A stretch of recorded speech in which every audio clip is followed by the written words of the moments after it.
All right, we're live. Okay.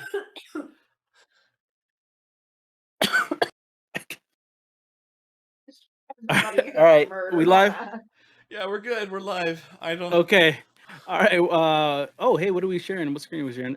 Anyways, welcome back to M&A&D&D episode 76. Back into the fight. Um, last last episode we had M&A had made it back to Waters Deep with their captive, their high priority captive, and so bringing back just a major find for the opposition to the Dragon Cultists. You guys brought back one of their high-ranking worm-speaking um, Verum. As you guys were transporting the prisoner, though, you ran into some friction, as it seemed the cultists had even infiltrated the ranks of the city guards, and one of them attempted to assassinate your prisoner before they had the ability to relay or give out any information. Thankfully, you guys were quick to save him, get him out of there, divert any more and avoid any more tragedy. You guys got Verum to the capital, and into the custody of the council. He was able to give up some information. A lot of that information you all were not privy to, as that was stays. I see you. We're all dying. We're all coughing. We're all dying. We're not gonna make it.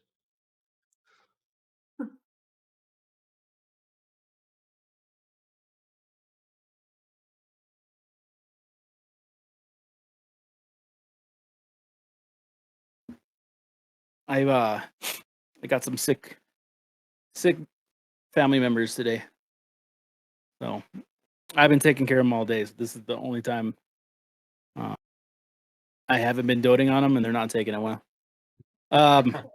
Really? Dad, why aren't you giving me Yes, my juice box? not even dad. A husband. Where's my juice box? Don't forget to kill them. Not giving me my juice box. You guys had gotten your marching orders for the next one. Rumors circulating that there was been some dragon attacks Yes, about sir. northeast of Waters Deep. Southeast. Was it southeast? Just over here. Yes. We haven't been there, but southeast. Right. Just not too far from, not a long journey. And you guys are getting ready to look into whether or not these rumors are true, as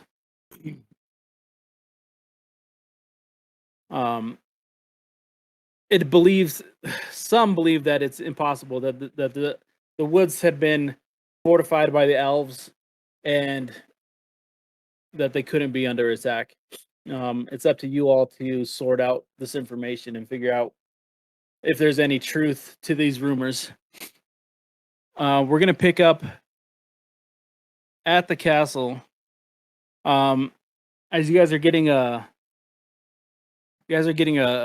rare company to your suite.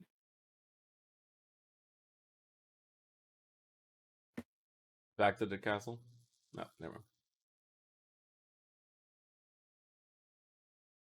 We just finished eating, right? Yeah, it was after breakfast. No, we had a banquet. Was it just after the banquet? Yeah. Okay. We stopped at the banquet. That's where my notes stop. No, that's just as after the dinner we talked to Ramilla, decided that we're gonna go to the forest.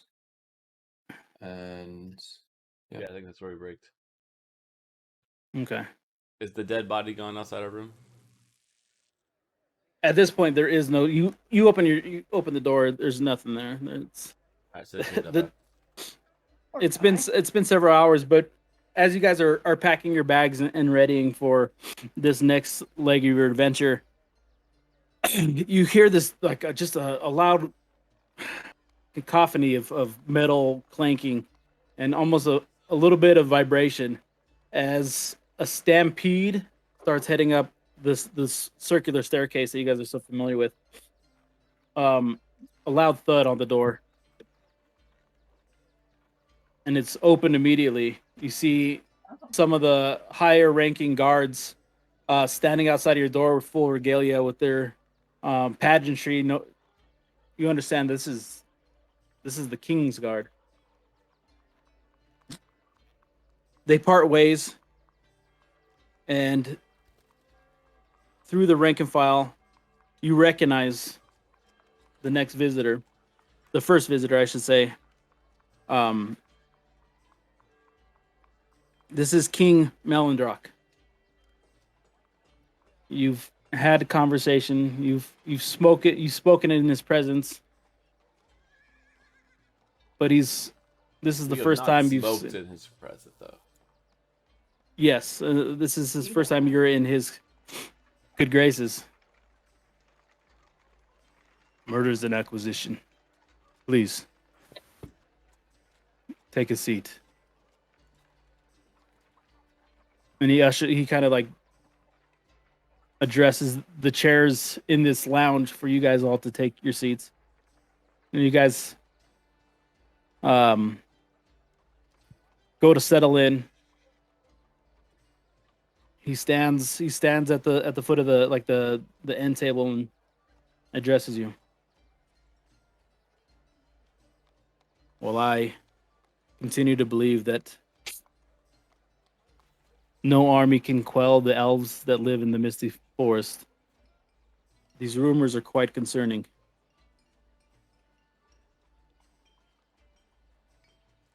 One is that an imposter named Narrowvein is lurking deep within the woods. And it is who I have come here to speak to you about. With all things, there is discretion. There is a need for secrecy, and information should not be given lightly. We've come to trust M&A and that facility.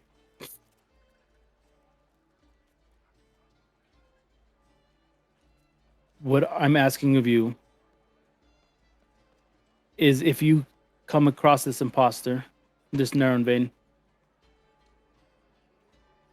that you make sure he doesn't leave the Misty Forest.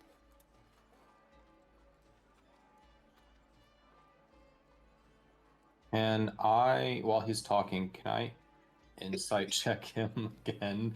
Because this is relatively like juxtaposed to what he was talking before about, like he was downplaying everything about the Misty Forest before, but now he's coming to us and saying that he's actually relatively concerned and he's trying to play it close to the chest, and I'm trying to like see if I believe him essentially.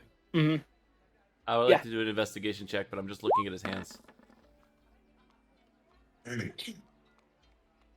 You're an idiot. So yeah, your initial instinct is correct. That this is almost dire opposites of how he played this in front of everybody else. And here he is, had been escorted to your room, but with the door closed, his manners and his mannerisms have changed some.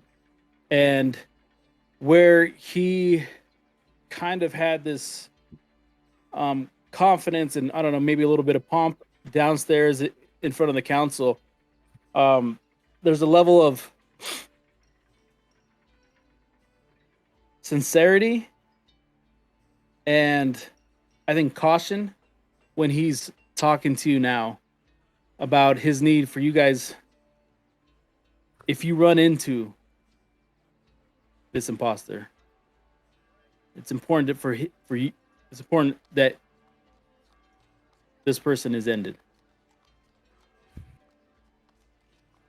Can I do an investigation check on his hands? Yeah.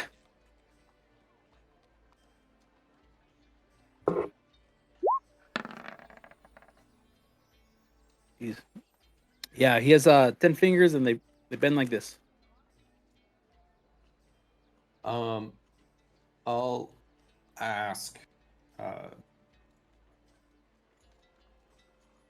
Your Majesty, what leads you to believe this narrow vein is an imposter?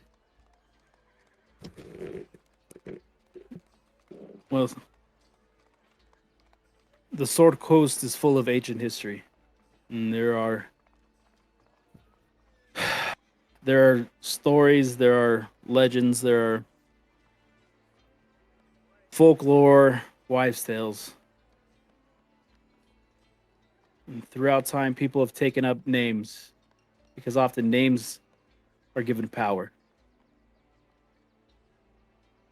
Narrow vein meant something long ago. There's an imposter to that name, and it gives them power to retain it and to use it and to rally people to it. All right, I need a recap for outside the game, but what we know of in-game knowledge. Last game, the request was specifically there's a dragon in the Misty Forest.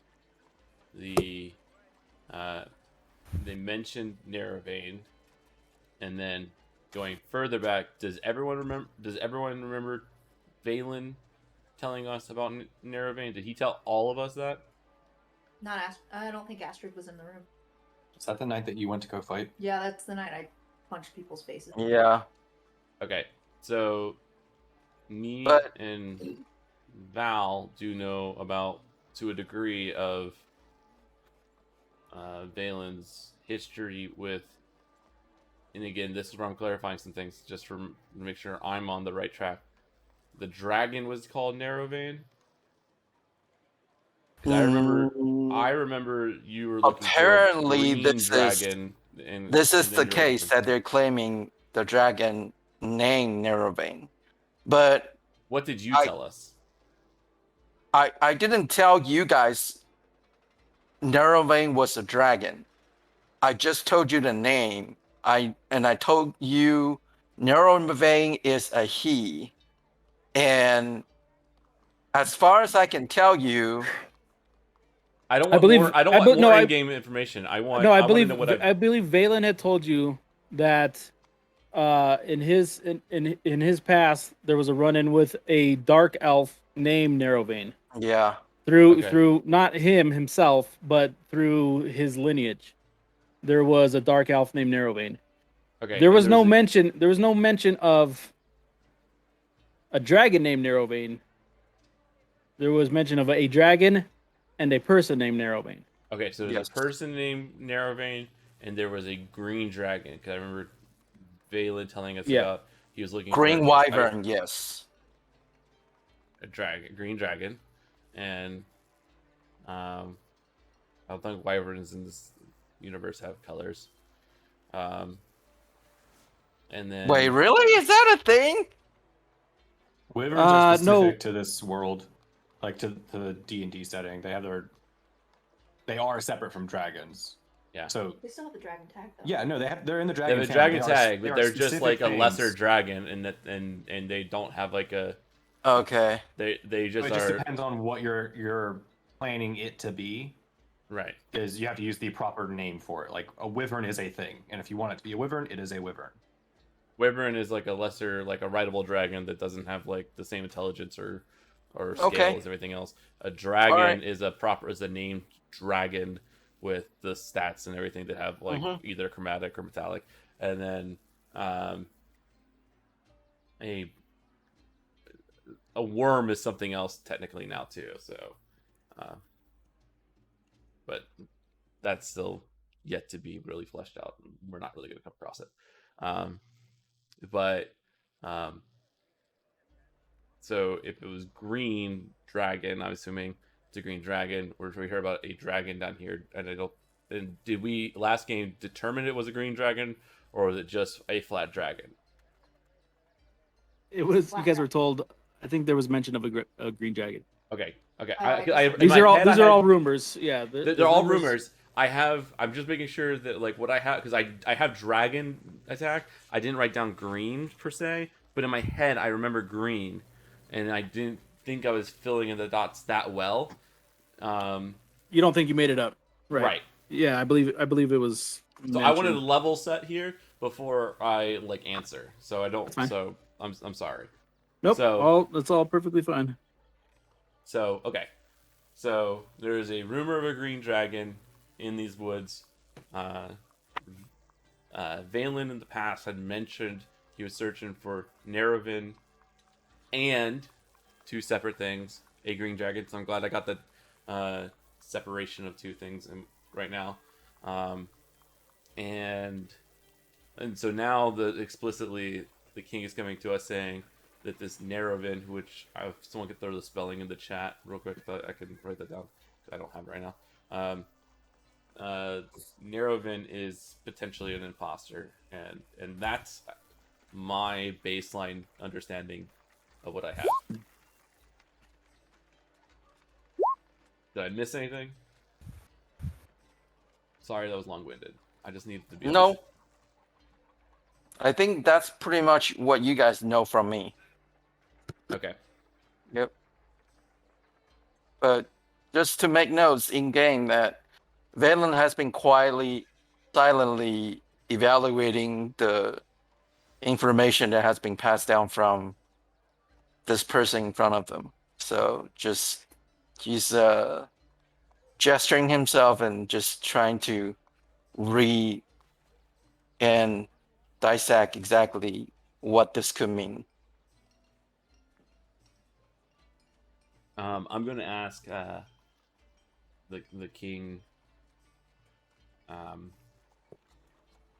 You said this Nerovin is an old name, and you suspect that this one in particular is an imposter.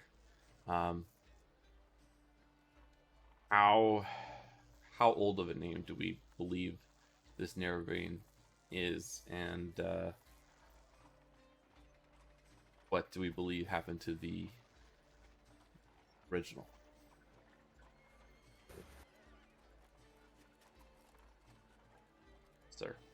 Sire. The original Neurovane died 100 years ago.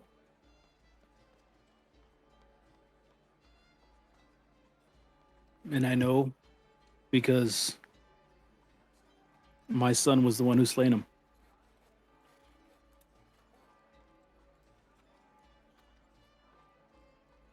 All right, I'm gonna ask some more in-game knowledge. Do we know who his son is? No, Is it general? It's not general knowledge to the realm. No. Oh, general knowledge to the realm. Yes, it is. So his son is Prince Alagarthus, and yeah, he has another son named Delon. And I would say you guys would likely know it, but for sure our Harpers would know it. Okay, could you give us the spelling? Yeah. You're the best.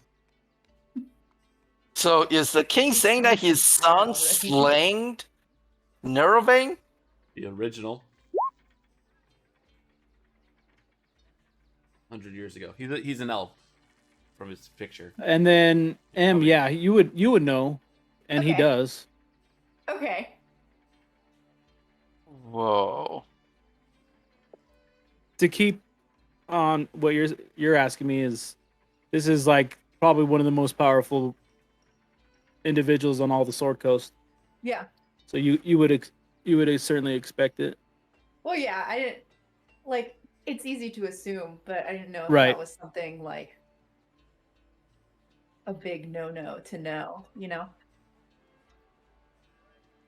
There's a certain amount to Tact. like. There's a certain Yeah. there's a certain amount like begrudgingly that the king knows that you know. Mhm. The king knows you know that he knows that you know, Yeah. right? Like, and it's annoying. Thanks, Don. Yeah, but what else? well, you know, Yeah. Okay. you guys I are got too you. you guys are too damn helpful to pick that fight. That's fair. Okay. And and narrow vein in general is not a common, well-known person. No, I don't think so. Okay, so the events that he's referring to as being slain was not like a great battle publicly known. For Yeah, this whatever is not events. like the King Lich going down or something. Yeah, okay. Just double checking. Okay. Why is this King a lich? Oops. Uh-oh. Fuck. Wow. Well, I I can just rip have a this thing shit. for this. He just rips it up. That one's on me, guys. Next campaign, let's move it on. Yeah. Anyway, so who's DMing next? Whose turn is it? With the question seemingly to die down, and you guys getting the sense that he didn't really come here to answer your questions, the king turns and begins to leave. I trust At at your this moment- discretion. Yeah, at this moment, Valen is like trying his hardest and pretend remaining calm with the information he just heard because My liege, before you go, the previous Yes. the previous Nerevain or the current Nerevain, do you think, do you know of any connections to the dragon cultists that we currently have to deal with, or why they would be? I'm sorry, I'm trying. What I'm, I think I'm trying what to you're get trying to the- ask, and my understanding is the cultists are making every attempt to raise an army. And it looks as though they're trying to raise an army of not only men, or not only dragons, but of men. Yeah. And there's no better way to raise an army of men than to have prestige, renown, and have a name that carries weight. Understood. It's not uncommon that people take up the namesake. But for Some- the sake of argument, what was Nerevain's motivations in the past?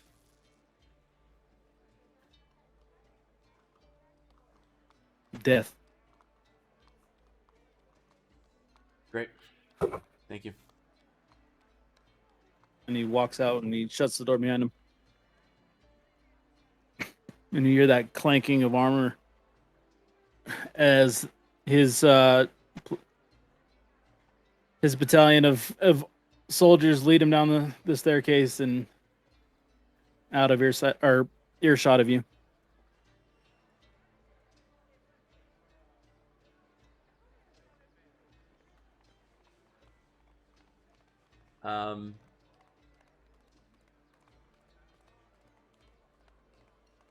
I turn to Valen.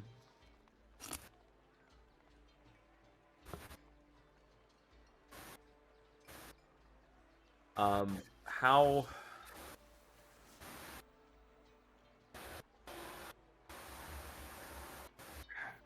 the Nerevain that you know,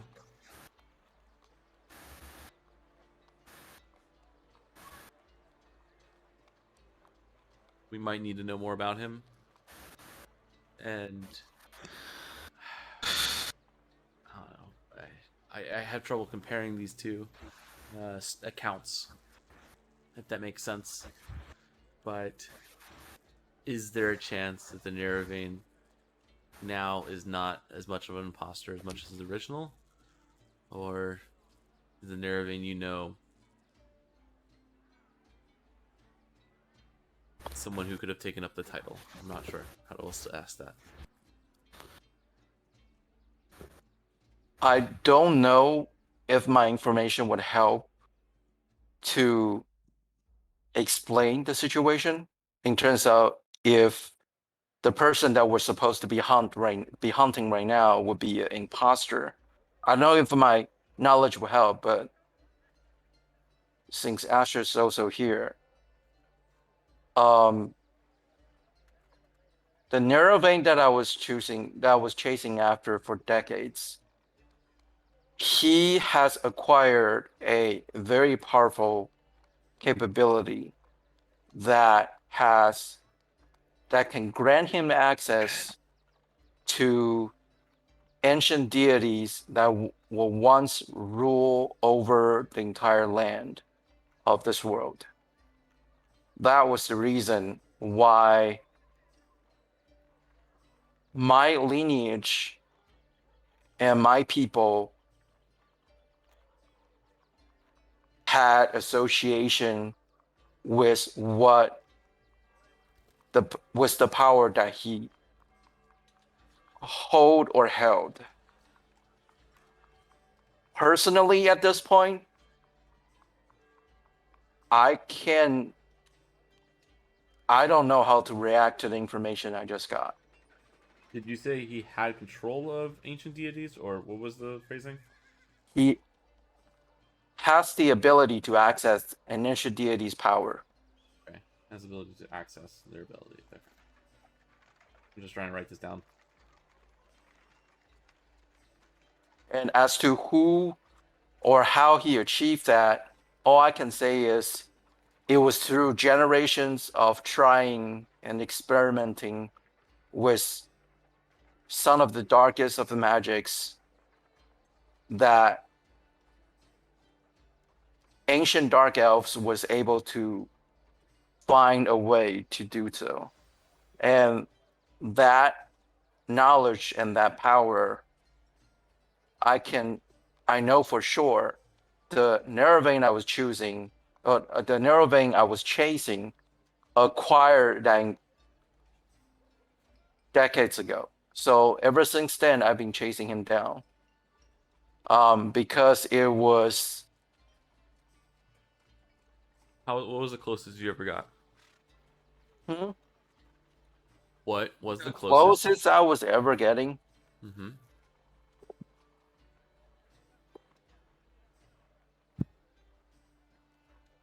I personally saw him more than 50 years ago when I was enslaved by him.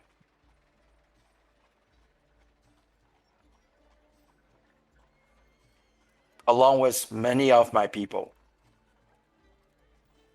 And that was the last time I saw him.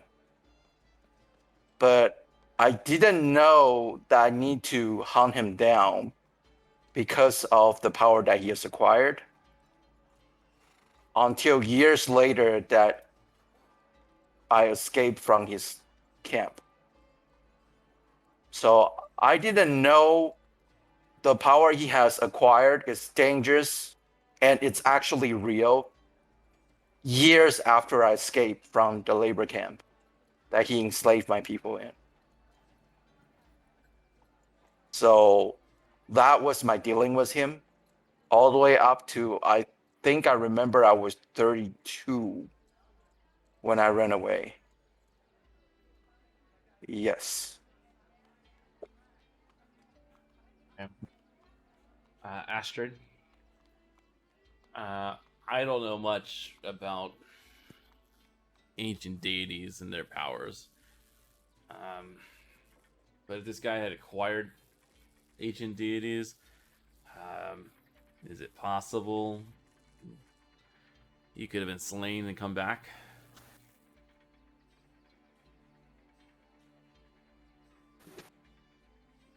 Is that direct? Sorry, that was directed toward Astrid, correct? Yeah, it's directed at the person named Astrid. Oh, sorry. I missed the first part. I was saying I don't know much about ancient deities, but if you think, do you think it's possible that if he had the powers of ancient deities, do you think he could survive being slain and come back? Should I roll for that, DM, or I mean, this is not specifically in my wheelhouse. It's definitely If you not don't- mine. Yeah, if you don't know the answer, it's because you don't know the answer. I mean, Emily knows the answer. Just roll. I just don't know if Astrid knows the answer. I can make I guess, intelligence. Be a religion. Religion, or Arcana.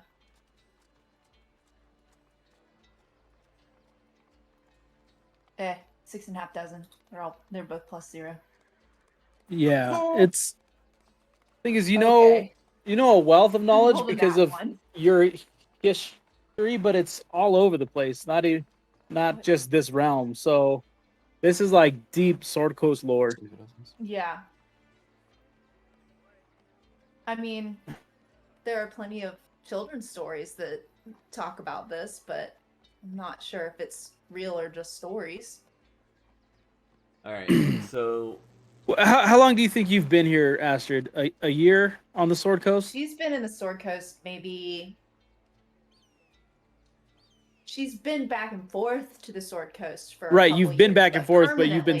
permanently- permanently probably maybe 2 years. Yeah. Maybe. So like you're not gonna be an encyclopedia of knowledge for here. Right. You're a jack of all trades, but a master of Yeah. none kind of thing. Exactly. Yeah. So I mean, a more logical and less storybook way that he could be still alive, quote unquote, would be if it's Naravane's a title that's passed as opposed to a right. So singular person. I see this as two ways. Like it is as the king says that this Neravane is different than the Neravane his son killed 100 years ago, or this is the same Neravane who has all the powers that Valen is referring to. That essentially makes him a demigod. Yeah. And that has nothing to do with the dragon. That's also apparently over there. So we got two things to pay attention to.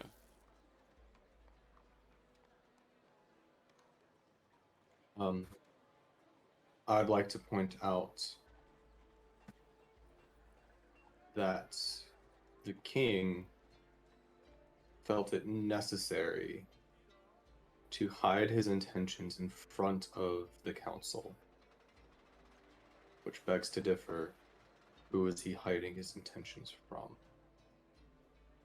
We've done a pretty good job at proving that there's somebody within the council, or at least close to the council, that can't be trusted. I know. So, And if this person that he asked us to hunt down turn out have some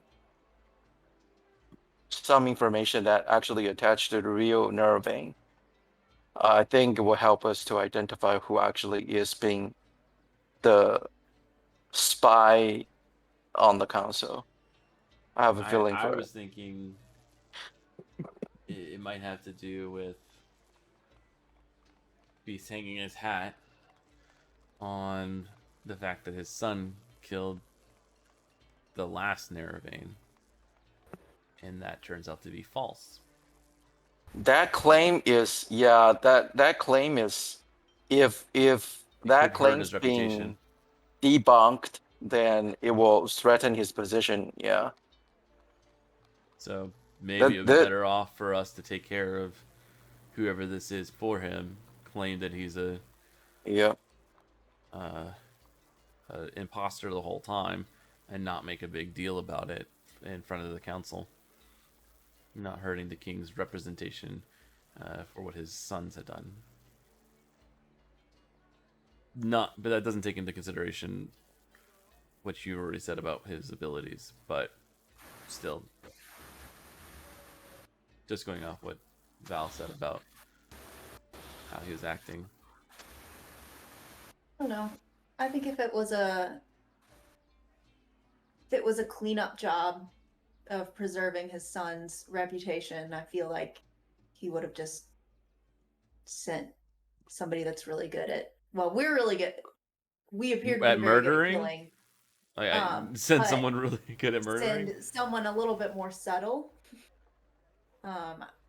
He would probably have a couple people at his well, he definitely has a couple people at his disposal that he could just send off, and they could probably do the job fairly quietly. Yeah, why us specific? That's another thing It's that because we we're need to not tied to consider. the council. Like we're not directly we haven't- obliged or tied to the council. We are Or specifically to King. kind of an outside source. This is the first time the King's ever really talked to us, like really directly. All right, if you use one of his resources, it eventually traces back to the King if caught, or just done in the kingly way. If it's us and a band of adventurers, maybe it's just us, dealing with ruffians in the woods. I don't know. We're not gonna know until we get there, but just that's what I'm thinking based off what we're saying. These are possibilities. All right. Well, does anyone have anything else we need to discuss or take care of here before we start heading out? Because Wait, is it still night or is this the next day? Still night. This would be the next day. You guys were preparing to leave. So this is kind of early morning. Okay. Because you guys had previously wrapped up all your stuff in the city, and were, as far as I remember, good to go. Okay, I'm gonna ask one more Terry question about Valen. Go And ahead. based off that, I wanted to make sure, were Narrowvein and the Green Dragon told to us in the same context before? So here's the thing. Because, well, I can tell you in game the reason why I once I'll ask the question in game just based off your answer. That's what I want to. Yeah. Okay. I just want His original story had nothing to do with dragons. The No. Valen's backstory had nothing to do with dragons. No. The dragon connection is tied to Narrowvein, but I wasn't necessarily looking for the dragon. I was looking for him. Okay, No, your your backstory had nothing to do with a dragon. No. No. Okay, so This connection I have is no I have no intention, or sorry, I have no connection to go off of why Narrowvein and the Green Dragon would be together from Valen. Because I just remember talking about it at one point where Valen was looking for. Is that a question to me? I'm just saying my thought process. I remember Valen telling us a story about he's looking for a green dragon and a person, and then we have the Narrowvein connection. So I was wondering if these two are the things together, and that's why. But Ulan was always looking for a dragon. That was a black dragon. I remember that one too. And I can't hear Alex for some reason. Valen had only ever been looking for. Valen had only ever been looking for Narrowvein. Okay, so then there shouldn't have been a point where Valen was looking for a dragon. I definitely have it in my notes that he was looking for a green dragon. See, I'm not crazy. I have No. Yeah, I had that too. Like I said, the reason I was looking for the green dragon is because. So I guess that's the confusion. Yeah. Narrowvein has always been known to be accompanying a green dragon. So that's why I was asking for the green dragon. Okay. No, I'm that sorry. Was a random happenstance by Viva. Jesus. Because I remember that you saying I'm looking for somebody who's accompanied by a green dragon, and yes. it was interesting because Ulan was looking for a black dragon. Regardless, I remember you were looking for a green dragon. Ulan was looking for a black dragon, and me and David both were like I wasn't crazy because David has the same thing in his notes. I'm not crazy for this reason. So I'll leave it at that I'm not crazy. Yeah. But if we don't have a story, no, you're still crazy. Right, I understand that, but if we don't have a story beat to go off of and ask questions, you know what? It was on page 20, paragraph 34 of Valen's backstory. I'm gonna go ahead and be it only took him 2.5 years. It was with the asterisk with the read the subtitle or the whatever. Yeah, it's subscript. Yeah. Reference here is the footnote to find the reference in the back. Footnote, indexed. Yeah. Okay, yeah, no, you guys. All right. If you caught all that, why are we having this Why are we having this discussion? Come on, guys, what are we I mean, doing this here? is deeper lore than what's actually in the Alright. fucking book. Sometimes. I Hey, mean, like, we brought Terry into this. What do you expect? Of course, it's gonna have deeper lore. I'm just saying. Yeah, You 100%. guys open You up are the right. window. You are right. All right. You don't even so, know like a sliver of the shit that me and Vila started, and then trashed all of it. And then just like, oh, yeah, it's pretty good. Never gonna work. Never. Except the funny thing is, the new book that's coming out kind of makes it all like work. And then we're like, The- fuck, it would have worked. It would have worked. That new book's gonna be so cool. Okay. So yeah, Liam, do you have anything to ask Valen now that we have that sorted? if Valen, well, we're also there's also a green dragon here.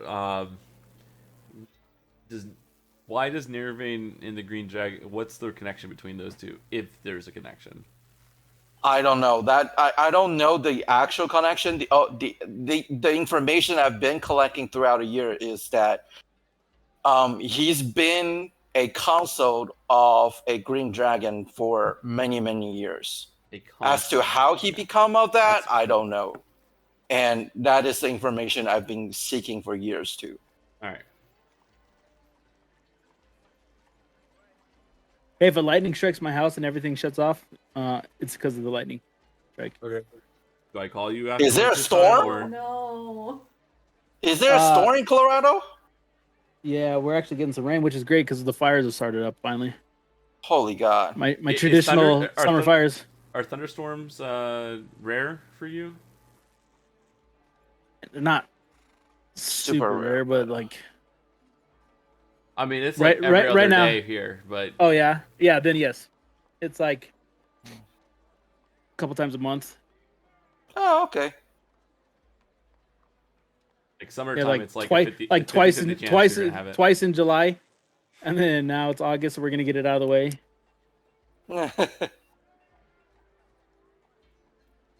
But the reason why we have so many fires is because it gets so dry. Yeah, It's same just here. dry here. Northern California is already in flame for weeks now, I think. Summer wasn't Sounds as bad as sounds last like year a though. lovely place to live. All right, we ready to get on the airship? Uh, Do we I don't need know. to How's take the weather airship? by your place? You don't want to do this for like an hour? Okay. With the discussion commenced, you guys have your bags packed and ready to go. Ramilla knocks on your door and she's starts to lead you on your way out through the castle gates, through the bustling city, up to that Why? familiar coastline, the cliff base that has all the airships docked. As you guys like reach the hill, you see that familiar blue canopy of Thom Petty in the distance. Super quick question. As we walked through kind of like the main council area, or like where everybody kind of like meets and works, is it Brienne Nightshade? Which is she there or is she MIA? Oh, before you bounce, Yeah, before we bounce. sh- is she there? Let me take a look and see if she's there.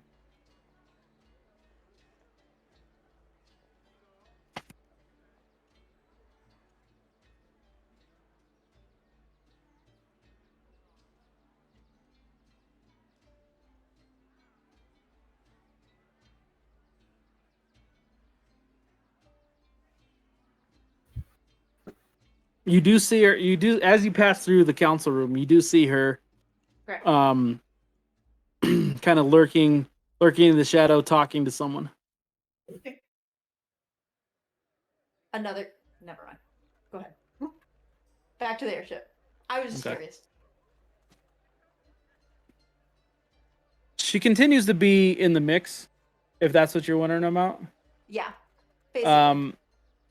Yeah, sometimes front and center. Sometimes when you see like the council kind of disbanding and doing and like working in different groups or whatever in order to divvy out missions and discuss strategy or whatever, she kind of is a little bit more solitary, but when the group comes together, she's still at the table with the rest of them. Okay. You've always noticed that her demeanor is a little bit more like relaxed and uncommittal. Mhm. Okay.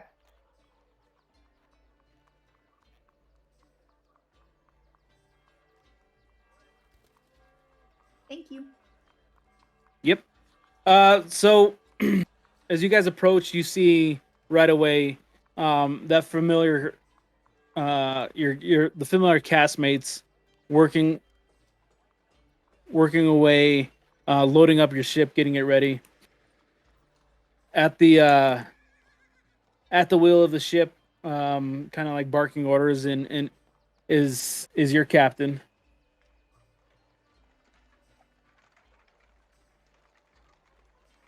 There are some of the Crown's Guard who are there helping you load up some of your things that you brought with you and putting supplies on. Is there anything you guys want to do before you?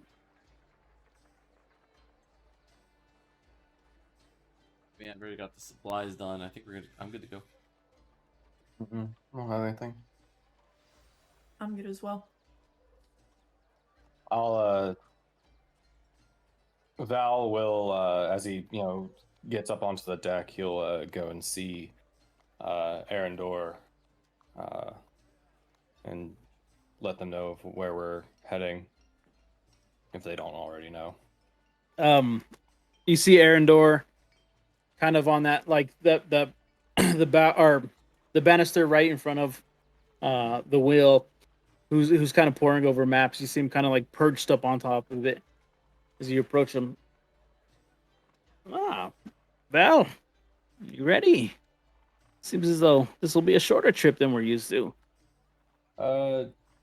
In terms of flight distance, so yeah, but we can only pray our the time to completion of the task at hand is not too long.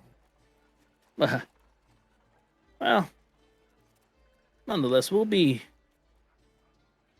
drop you off there. If it gets too sketchy, we'll bounce. And he just kind of Perfect. slaps you on the back with his feathery wing. Behind you, LeChamp kind of like starts barking order.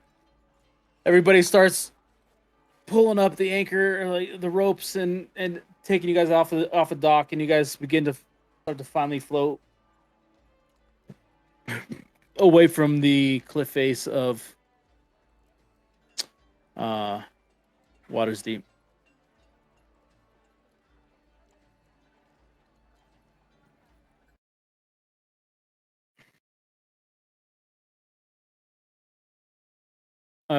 It'll take you probably 2.5 days.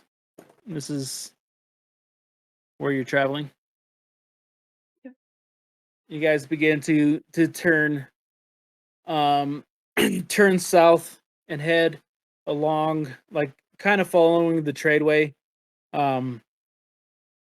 which is a path that stems below it.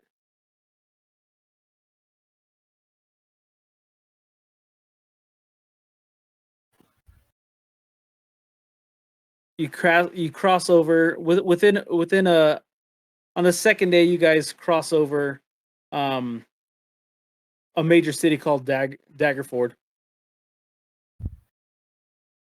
and you guys begin to descend. This descent becomes gradually, hour by hour, becomes you start to lose a little bit of vision. Your ability to see into the distance gradually closes in, um, almost imperceptibly. But it isn't long before you guys start to get meet up with storms, heavy winds, and Mm. about that 2.5 day mark, you guys the visibility becomes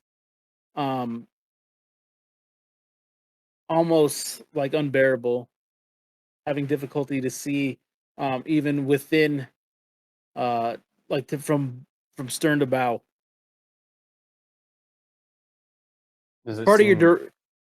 okay, go I ahead. was gonna say, does it seem like a misty Pretty misty. presence is? Yeah. Okay. Pretty misty. Wanted to make context clues. Boo. Arendor is insisting that his direction was to direct you guys to a part of the Misty Forest called Atland.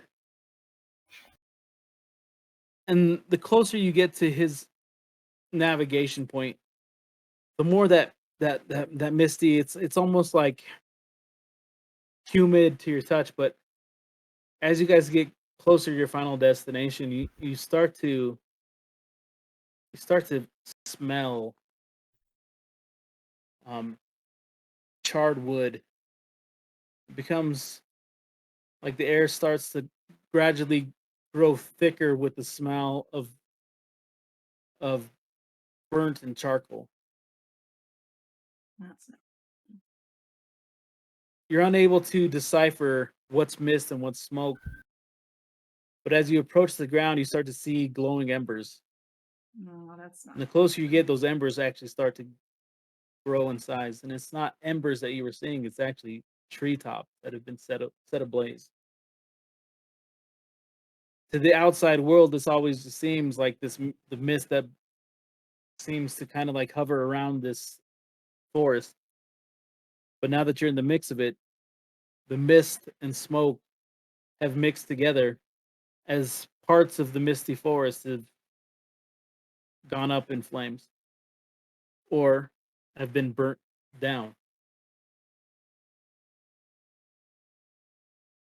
Somberly, the champ brings you to the edge of the forest where the entrance to Atlan begins. There's already grim tellings of this adventure. If you can make your way back here, please don't take long. They lower the plank as you guys have reached your destination.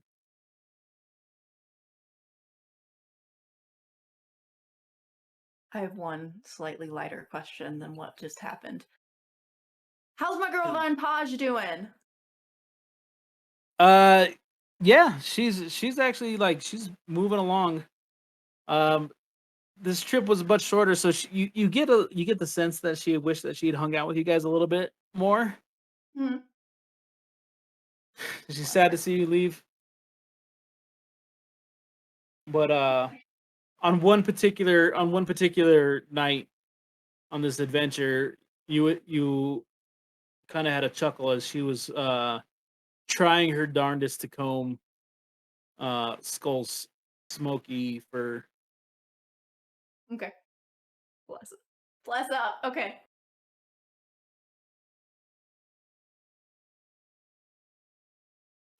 All right, it's up to you guys. You guys are now on the precipice of the forest with the ship behind you, Dagger Ford behind you, and the entrance to, or at least the pathway towards Atlan that seemingly may be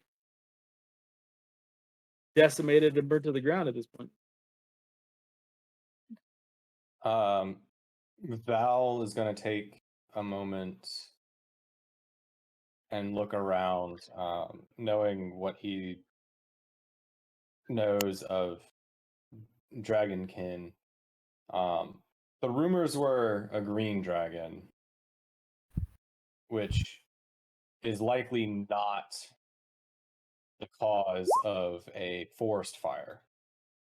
But on the outskirts of all of this, and periodically throughout our adventure into the forest, Val's going to keep an eye out for any dragon tracks, dragon signs that like a dragon or anything like that might be around, or general investigation of what may be causing this.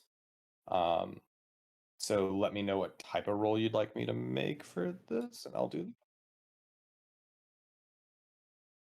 Okay. I can do survival, perception, or investigation. Whatever you like.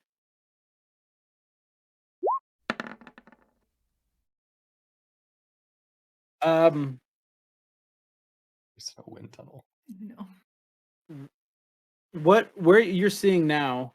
Sorry, Terry. I'm gonna lower your volume real quick with your fans and your mic. Yeah, I muted Terry, so I can't hear him right now.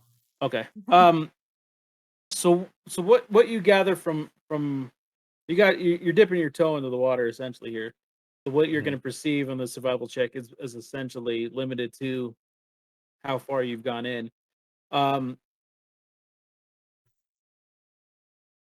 there's a there's concern for you because what essentially you're saying is the green dragon wouldn't be breathing fire to cause this damage.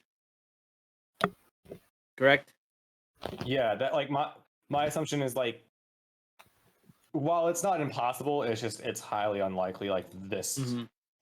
like this vast fire would be set by a green dragon. Um,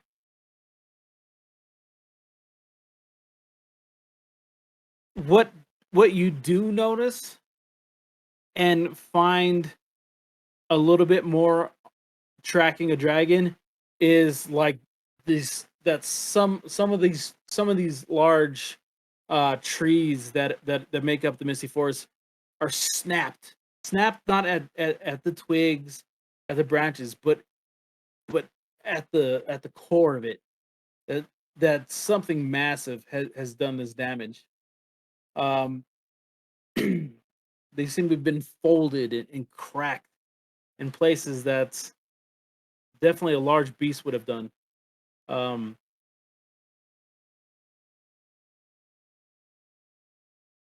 a couple, like 100 yards in, you see that some of the scorch marks are of these are low to the ground, as if they emanated from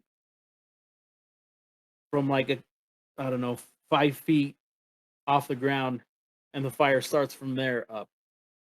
Um, your experience that tracks to like the trees being set on fire as opposed to a dragon swooping in and setting them on fire. That would be a fire that burns from the top down.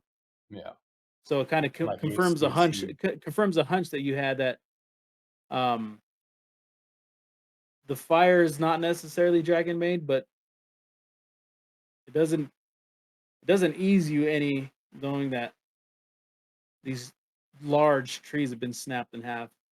Yeah.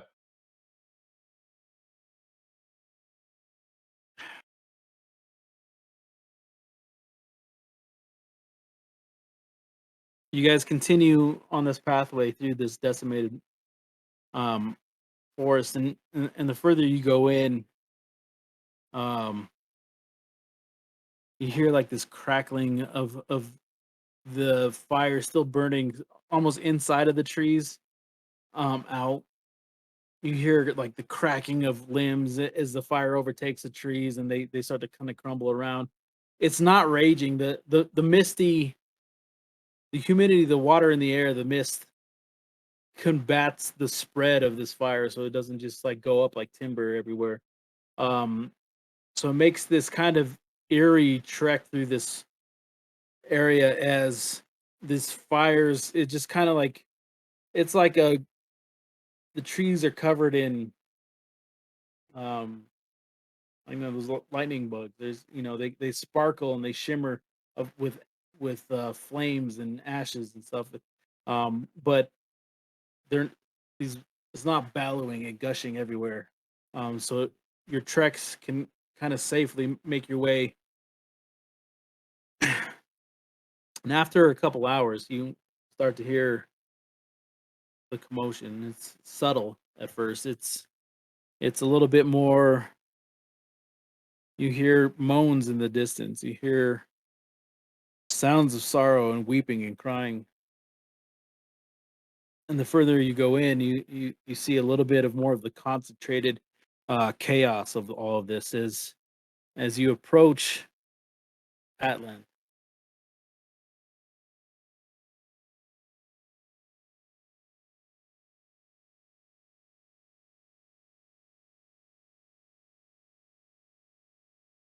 This Alvin city built into the trees, made into the canopies. At the heart of it all, the core seems to have been saved, fought off. Um, but all around the base of the trees, you see the wounded and the dying. As this civilization of your Alvin brethren, um, are just rushing around, laying aid to everybody who needs it. Um, I'll see someone um, who's not actively helping somebody, but like just try to grab them, just try to get their attention, and I'll ask them in Elfish, what happened here? Uh, when did this happen? You approach a an older Alvin male who's kind of was wandering like in the midst of all this through a main fairway, and you get the sense he's a little shell shocked. But he looks at you and he tells, there was a dragon. It swooped down and attacked the ground first. Nearly half the village victims died in the first assault. The first wave, it took so many out. We were unprepared. I'm looking for Fedora. I haven't seen her since last night. And he just kind of wanders off in a daze, continuing to look for this Fedora.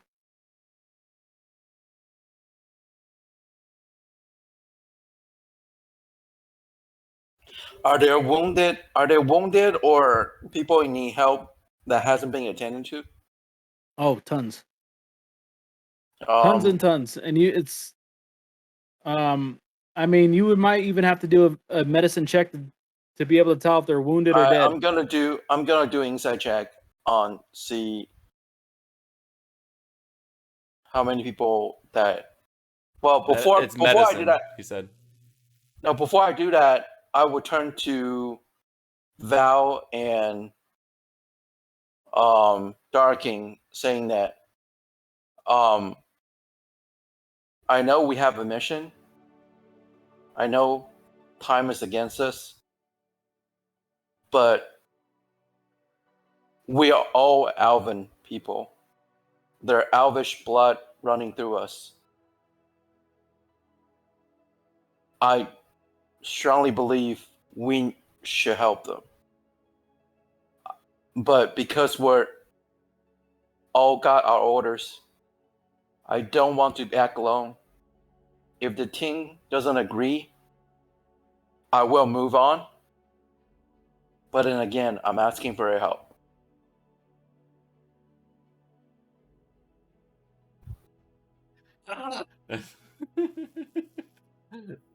I was actually thinking the other way around, but I was like, I think we should help them because it's the right thing to do, but not do because it explicitly helps. But yeah, we we should help, but we should also, um, uh, if you and Astrid do what you can for the sick and wounded, me and Val will survey the area, make sure we're okay, and see if we can get a bead on where the dragon is. Does that work? Okay. Val, does that work for you? Astrid, you were about to say something. Before we do this, and if you truly want me to help, know that this is going to set us back by a day. Without question. I don't disagree with the estimate. This is why I'm asking the team. Let's see how far away our quarry is. If it's already something we're gonna have to track, well, then we might as well just help the people here. But if it's something like, he didn't say how long ago this attack was, but Last night. he did. Yeah, didn't he? Did DM? Did they say it was last night? It was He it was said a it was recent away. He said he hasn't seen last night. he hasn't seen her since last night. Oh, okay. Yeah, but he hasn't seen well, we don't know when the dragon attack was. I just assumed it was last night since usually that's when you lose people in situations like that. No, that makes Alright, logical sense. I did put those two together. What Astrid is saying is she would attack an innocent Alvid village at night. Yeah. Oh, 100%. While Yeah. they're all meditating for 4 hours. Yeah. Well, You they're all only have a just 4-hour window It's to only pull. a 4-hour window. Well, we all wouldn't do it at once. We already established that. Anyways, That's not true. That's not true for a town. That's different for adventurers who are taking watches. anyways, you guys work this out. I'll be right back. I gotta tell my wife to take her medicine. Okay. Aww. Okay. I'm I just mean, saying, like, if we're gonna, my whole thing is that if we're gonna help these people, like, I'm gonna use all my spells, and if we want to do anything, I can do like the stabbing people part, but I can't do the spell part. we don't So have to. Well, we can just stabilize the critical by just doing medicine checks right now, and Okay. and then move and then spend an hour or two trying to. We have an airship, so if we need to, we could try to use the airship to. I don't think the airship can make We it don't- here because of the I don't think canopy. we have, and I don't think we have the visibility to scope anything out. Okay. Both of those are valid. If I can finish my statement, I was thinking we can move the like we can establish a plan for getting them to the airship and then have the airship leave.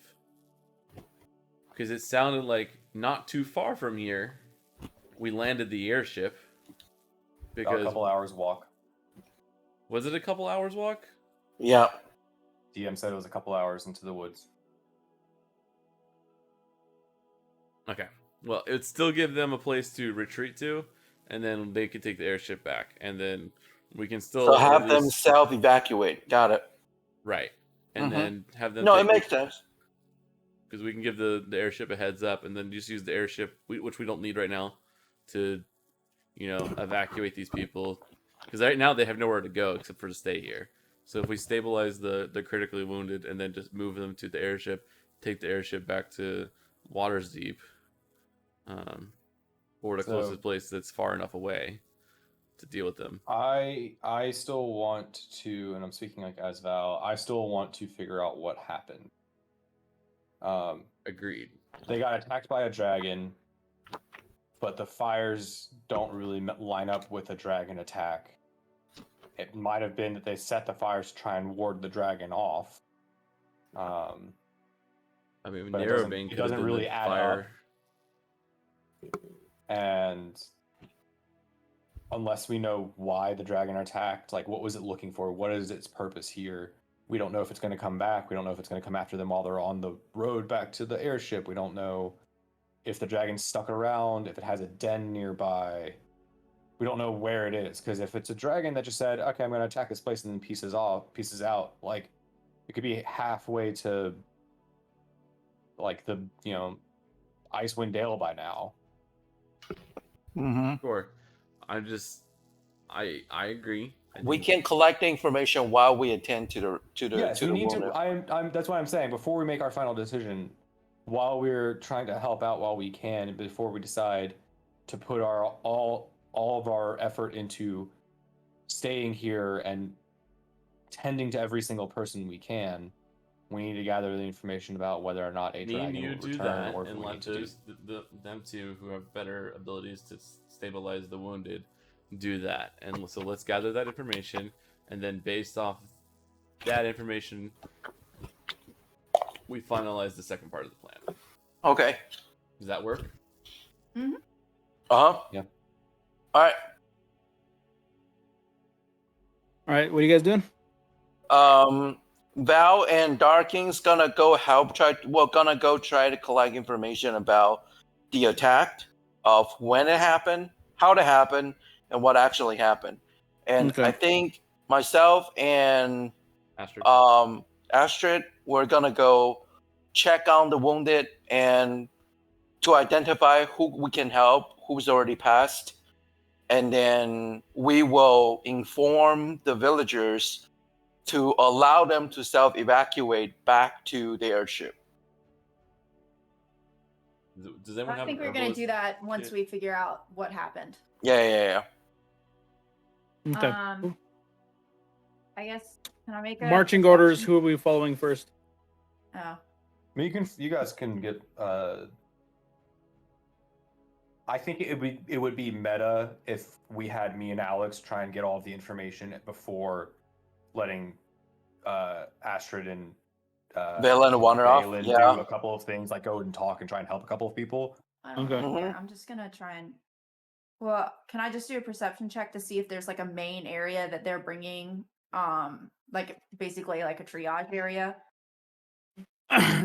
Yep, you can. I wouldn't say you even need to do a perception check. Okay. I think your perception's naturally high enough that you see that in this wooded city, She has a there is a negative larger I do have a negative wisdom. yeah, there's a larger tree kind of towards the base, and you see people carried on gurneys headed towards that, and at the base of that you see a lot of the wounded and stuff being The big Red Cross. carted to that area.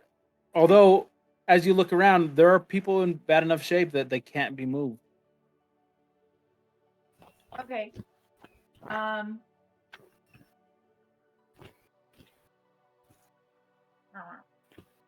Okay, so I'm gonna.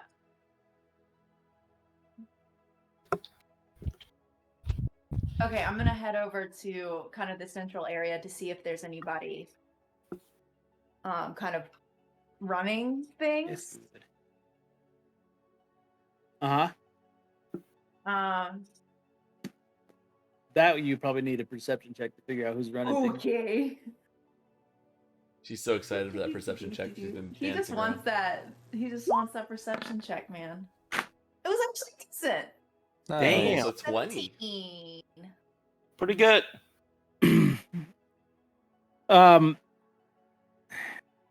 Your time in combat, you're used to semi battlefields. So what sticks out to you most is an individual kind of standing in front of the big tree who's ushering people in, and you see people not carrying bodies to them, but running up to them and asking them questions and then being directed into different avenues. Okay. It's a slender elven woman with this like silverly flowing hair tied up in kind of a knot at the back. She's wearing like no, they don't have glasses, do they? Yeah, you see her standing there kind of directing traffic, as it were. Okay, well, I'll wait till there's not somebody directly speaking with her, which just a break It's in the- constant, like Yeah. it's people coming in and out. So I just don't want to interrupt, but kind of get in line. If that makes sense. right. I think I want to be respectful to. Considering that you are able to find a time in which you can approach her. Okay. I'll lead with my Harper pen. And just say that we've recently, and by recently within the last hour, come into town. What do you need most? This penny flash, I don't even know if that would raise an eyebrow for most people here. But of course, I welcome the Harpers. You come at a most grave time.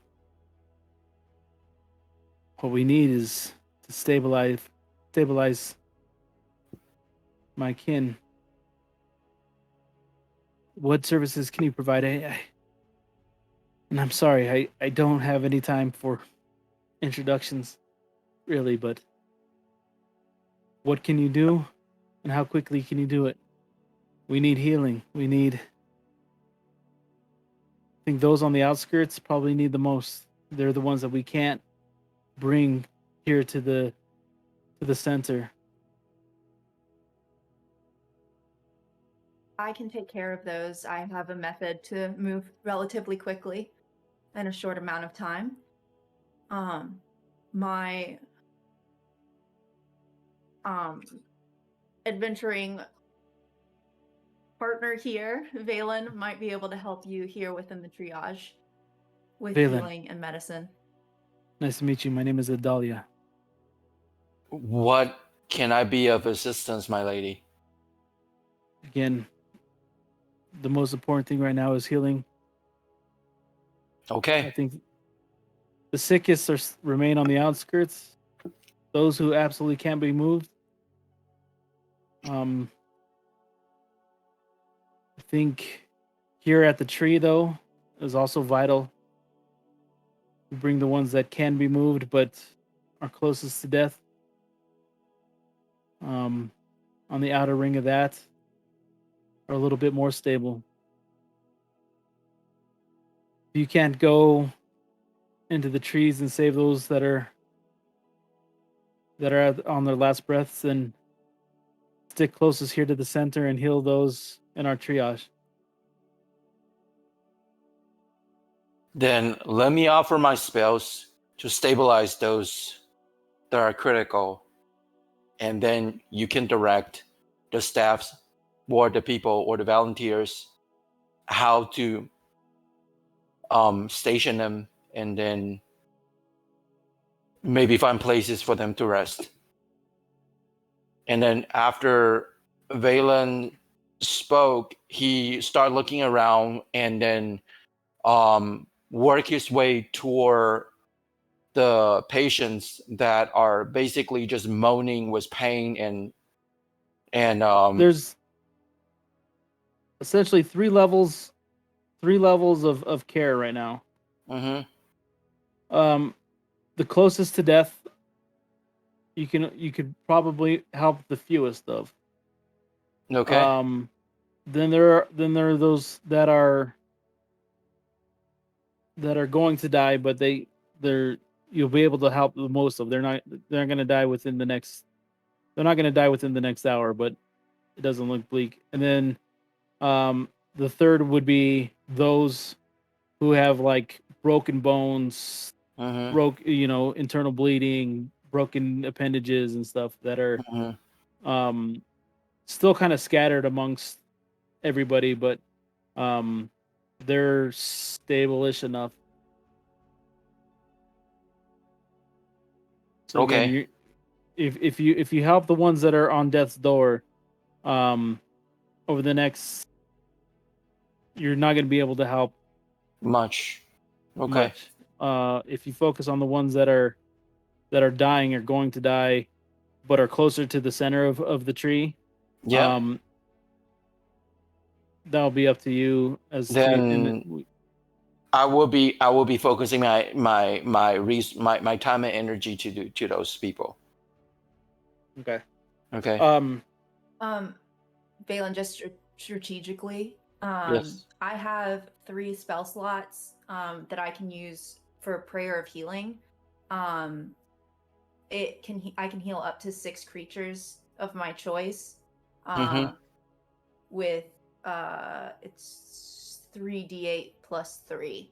So if Okay. you want to attend to like the gravest, I don't know what you were going to do, but I don't What's know your if that range on factors that? in. 30 feet. So you can get three shots of 6, so 18 people within 30 feet if you do it 3 different places. Or So move she can them so that you can do it. Yeah. Yeah. If they can be moved, yeah. But I'm also gonna go out, and she said there were others that were still on the outskirts, and I was gonna use Skull to like quickly move between those and kind of figure out what's going on there. I think between you and I, you can cover like AoE healing. Yeah. But for me, because all my healing spells are required to be close distance to the target that I need to heal. So let me work to find those are kind of stranded across the forest, across this Okay. area, and then I will stabilize them and bring them to the center of the tree. Okay. Okay. All right, Yeah, let's do that- this. Yeah, that should work. So I don't know if you guys see that down at the bottom of the map. Nope. Oh, Nope. I Not see- really. Oh, I Ooh, see a red there's line. You see that? Yeah. It's fucking, Oh, there's the line. what a nerd. A nerd. There's someone bleeding out right there. It's just blood. It's a line of blood.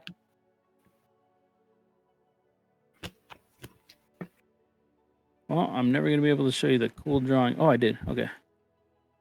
Mhm. Hey. Look at all that That's- blood. Look, those are all individuals out there. Okay. Okay. Okay. So instantly, you guys are being led in different directions to go and help. As you can see, there's a little bit more focus around the base of the larger tree. The wounded and dying are in much closer proximity. Can you draw a scale somewhere? Just say like the outer circle is this in diameter, just so Emily knows if she can. I was just gonna ask, like, just say it out loud. Yeah, just yeah. It's- I mean, with like a, could I figure? I'm just trying to figure out the most efficient way This is just a reference. You guys. to do this. Because people are kind of in that second tier of probably are gonna die. I think you're gonna get benefit most from the prayer of healing, and then the people within the like actively dying circle are the ones that I'm gonna have to focus more on. Right. So If that so makes again, sense. the smallest circle are those that are stage 2, that they're actively going to die. The Okay. outer ring are those that are in such bad shape that they can't be moved. And are going to die fairly soon. Okay. That inner circle are those that are like, they're the ones where the plane has crashed and they're wandering around with like, you know, bleeding from the head and stuff, and they're Right. just like, Okay. holy shit, what happened? How? Okay. Is there a way? Is there? And you're a not alone. way- You're not alone. So there are aides. There are people who are also Right. trying to heal. I mean, is there any way I can just pull one of them and be like, get me 6 people within 30 feet that need healing? It takes you 10 minutes to cast, so there's Yeah. time to do There it. is a way. I can start casting. It just needs to be within, like it takes me 10 minutes per cast. The way has been bestowed. So Perfect. essentially, it sounds like what you need to do is you're running into the center, and you see this triage. You see all these Alvin people laying around the base of this tree, and there's people attending to them, and Mhm. by all means, shout at someone attending and say, "This is what I need." You know. Yeah, I'll do that. I'll look at one of them and just be like, get me 6 people, and I'll put the symbol of tear kind of down, and I'll draw like that 30-foot circle to Mhm. indicate where they need to be. Yeah. Okay. I'm going to start my prayer and hope that they know what they need to do. Right. Instantly, some of the elves who are attending these see what you're doing, and they start pulling up the gurneys, pulling up these like makeshift cots, and they're bringing people over to you as you start to summon this over the next 10 minutes. In the meantime, Valen is running past the Walking Dead, these wounded that are like scuffling around, you know, bleeding from different places, but still stable enough to survive for the next several hours. As another Alvin in tow is leading you to some of the people that are in the worst shape. Over here, he shouts. You know, as he directs you around these big trees and over these like jutting roots that are protruding everywhere from the ground.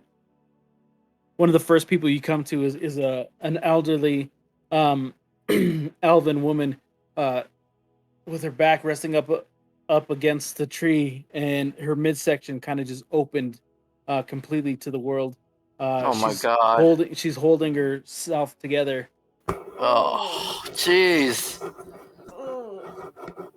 Did you just watch Saving Private Ryan or what? Fuck. Never seen it. Oh. I had spaghetti earlier though. Oh.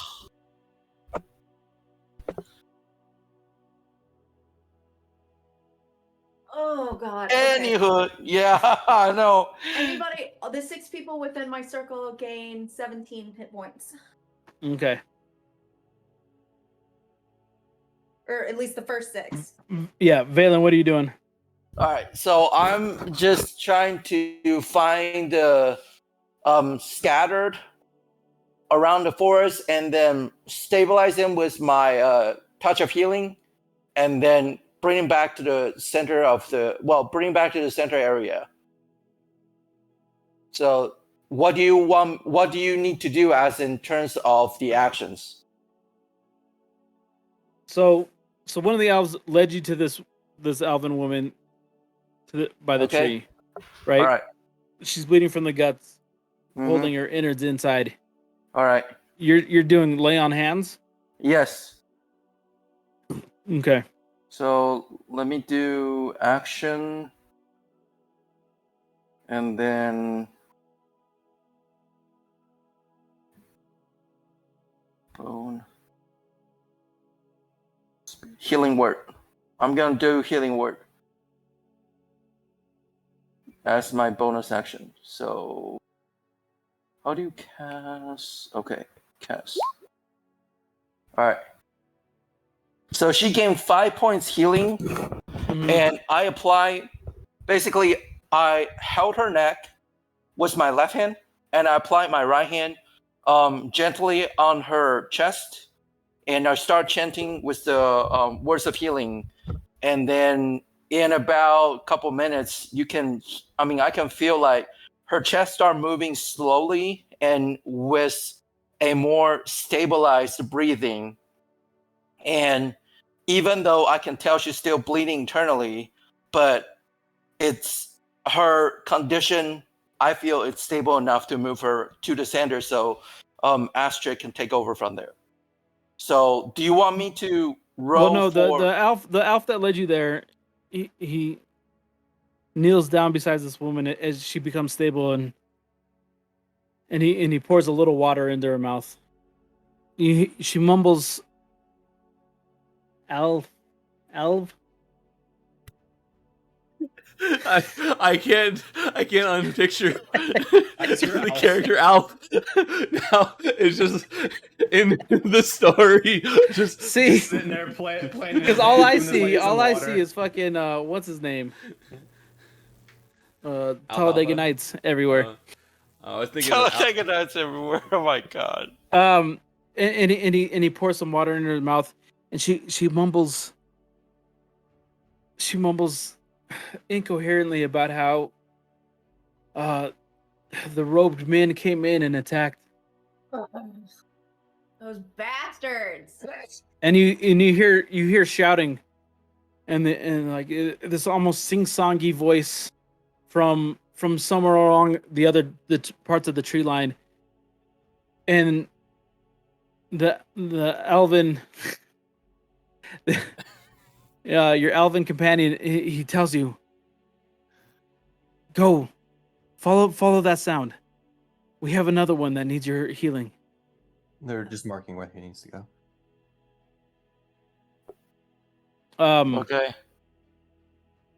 You're going to be able to make it to the next person before we get back to Astrid. Okay. So you run through the forest again, just following this like it's sing-songy to you, but in a sense it's just the elven nature of this call out, that there's another person in need, and you make it to this clearing. There's a young elven man kind of on his side, laying in the middle of on the ground, and he turns to you, and you just see like parts of his flesh of his face has been torn, Oh God. and he has these scars across his legs and his appendages, that are bleeding out. Standing next to him is another elven individual who had been calling for aid. And as I saw the situation, immediately, well, actually, yeah, immediately I go near the wounded, and I ask the other elven individual, so what happened here? There's shell shock, and he looks at you. We've been attacked. We've been attacked. The cloak, the hoodemans, the hooded people. The hooded. There were hooded individuals. They came in behind. They came in behind the dragon. Oh my God. The dragon swooped in. Okay, say no more. Then Valen turned his attention to the wound, badly traumatized the person. He's gonna do a medical check and see if he's even able to save him. Yeah. Oh my God! Come on! That was like your first bad roll in history. It doesn't look good, but then again, neither did the old lady holding in her guts. Please. The Valen's elf standing over him just looks at you. If you could save him, save him. Okay, so Valen basically mumbling to himself, Astrid, please make sure your spell works. And then as he start, then I will use a much stronger healing spell. Wait, hold up. Let me check something. DM, can I check something? Yep.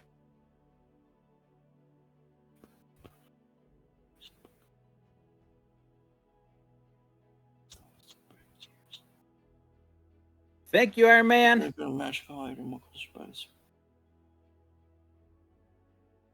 Oh fuck, mending doesn't work on people. Okay. All right, then here we go. I will have to do. I tried. I thought mending will work on human, but obviously not. I will try cure wounds. I will cast cure wounds.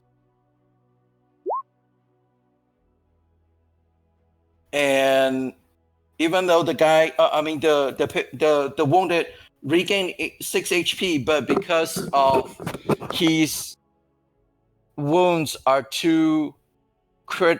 his wounds are massive. It's gonna take Valen a while to recover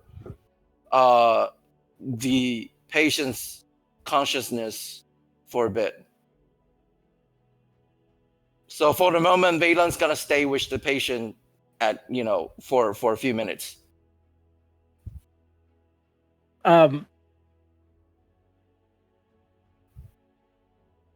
The elf who had been standing with this individual urges you to carry on.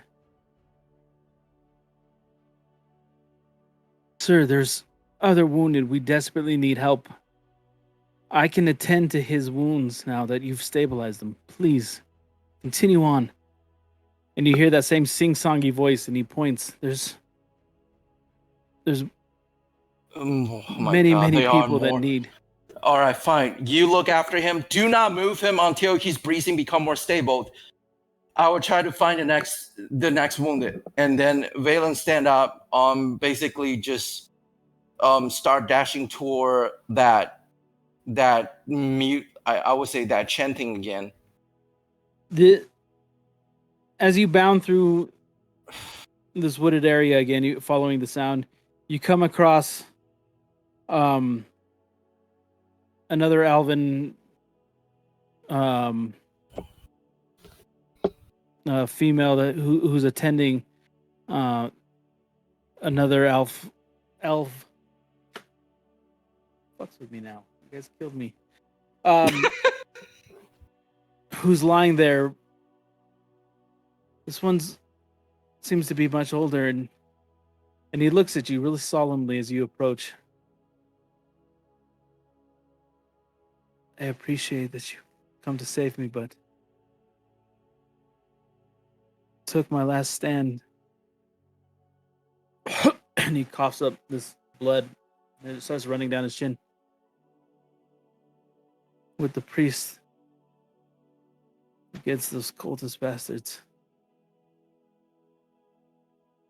I stood my ground as it ate our priest whole in front of me. I don't desire to face a world in which this chaos continues. Find someone else in need. Others deserve to live more than me. And he closes his eyes and he kind of drifts to the side.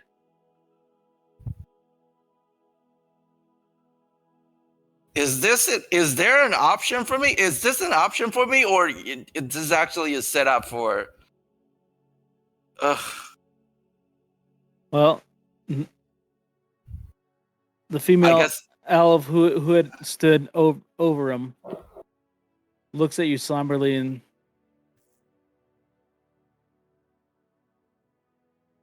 he's at peace now.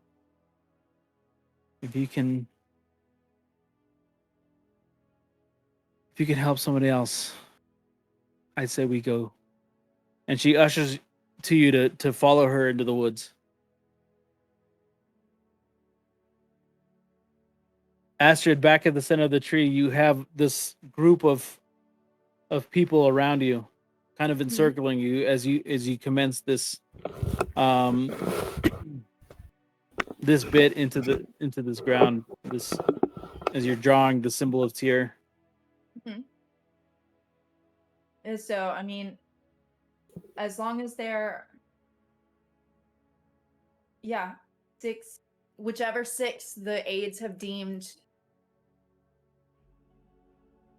those are the ones that I'm letting them pick and choose because they know the situation a lot more than I would. So I'll just keep doing that. I have 3 tries with it. So after the first spell has kind of finished, I'll look up and tell them to move and get the next 6.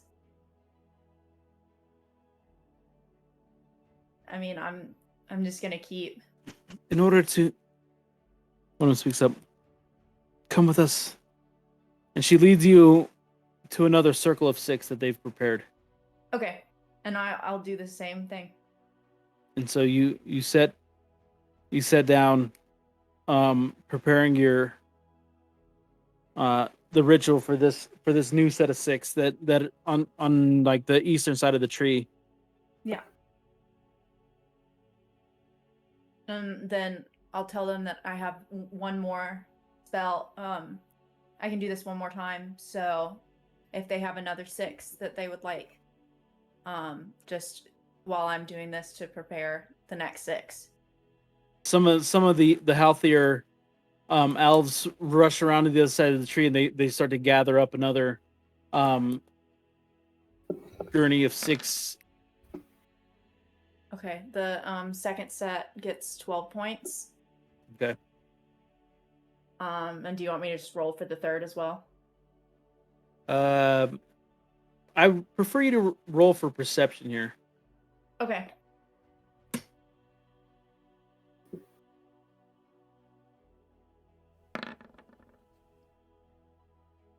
Bravo.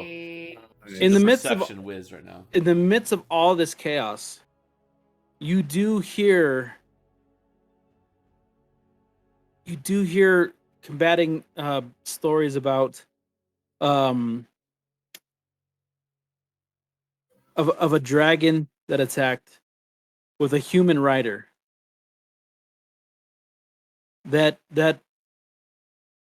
a cloaked individual is riding a dragon. But you also hear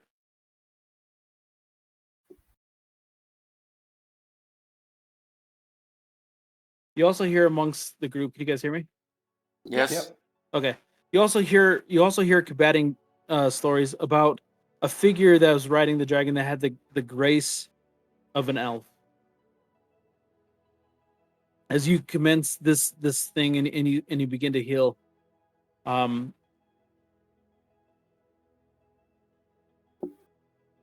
think Valen is going to continue to go and heal as many people as he can, tending to those in the most dire of need, in the most tragic of circumstances. Well, at the base of the tree, Astrid and the triage unit here set up these circles so that she can heal as many people as possible. Outside of these healing circles, the brothers begin to kind of wander in and out looking for people that they can talk to themselves. Do you want me to do like an investigation check to see who I can find that? Mm-hmm. Okay. Liam, do you want to help with this, or do you want to make your own investigation? I'll give you advantage.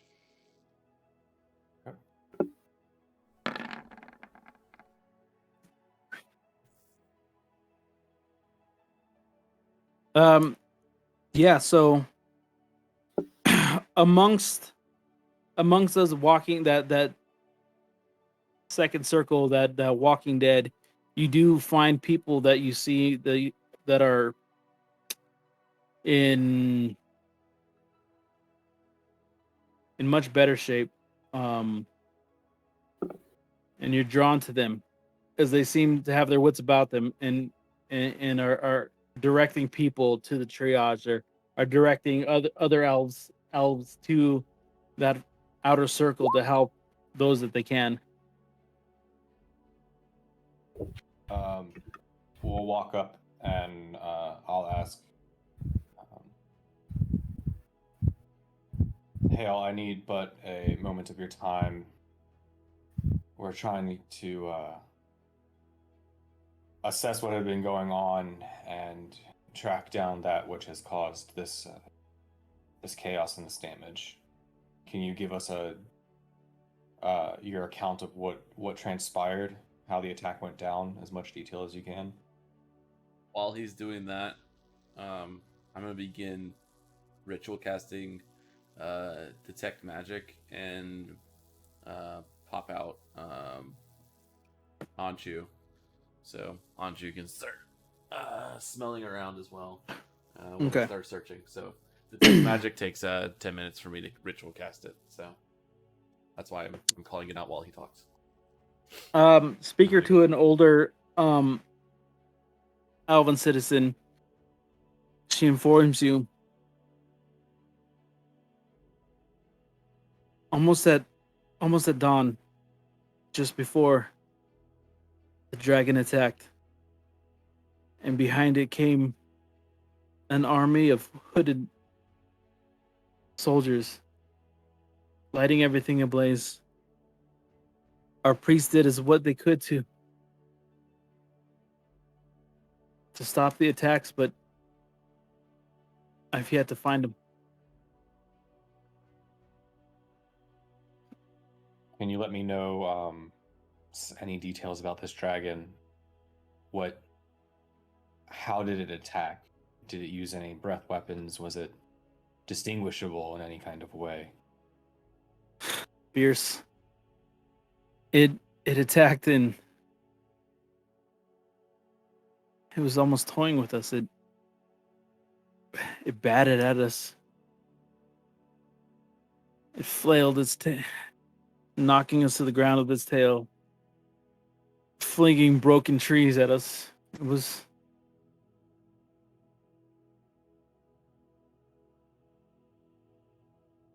was like a cat playing with its food. In Val's head, that mostly sounds like a green dragon. They are the coy, tactful, and the cunning of, in the generic sense of the chromatics. So he's sitting there and thinking that for now, but is not interrupting the elderly elven person telling them their account of what happened.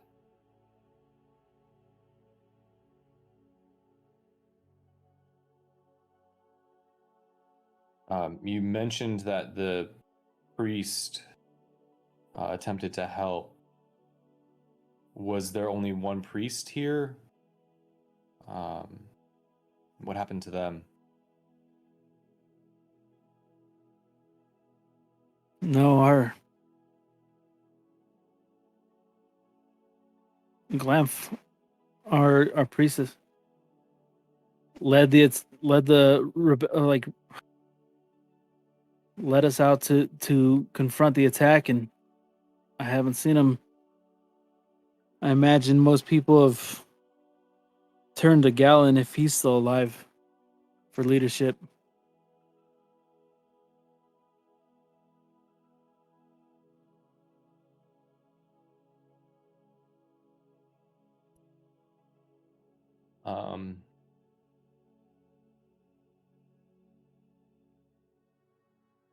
Was there any warning to this attack, or do you know any inclination of why this city was attacked?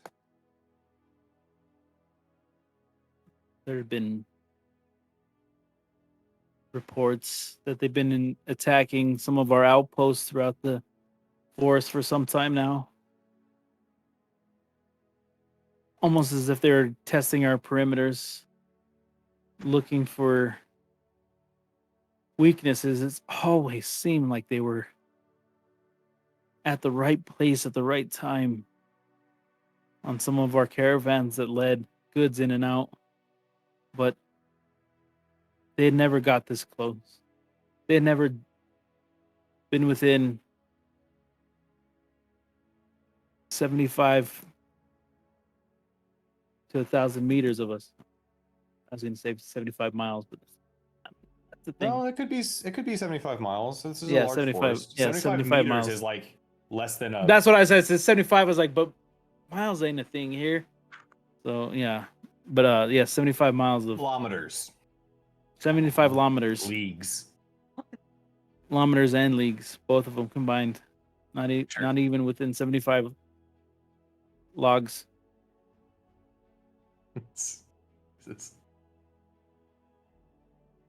Except we've definitely used miles in the campaign, so you can just say that and it's fine. Nice. Okay. No, it was fast. They were in. The dragon, like I said, it was like it was toying with us.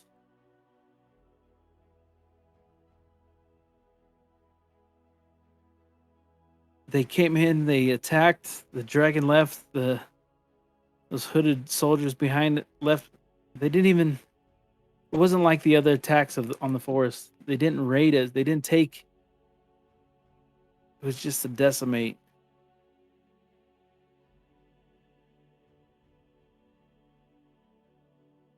And there's nothing in the city that you all are guarding that they might want as why they came here.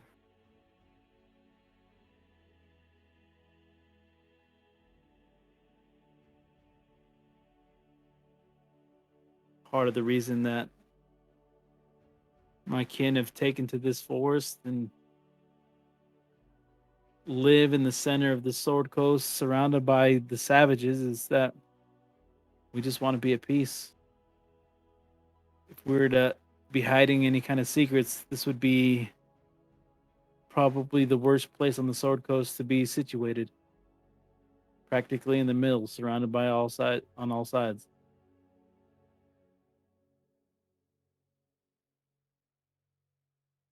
Do you know which direction the dragon and the army took off after the attack ended? Southeast, deeper into the forest.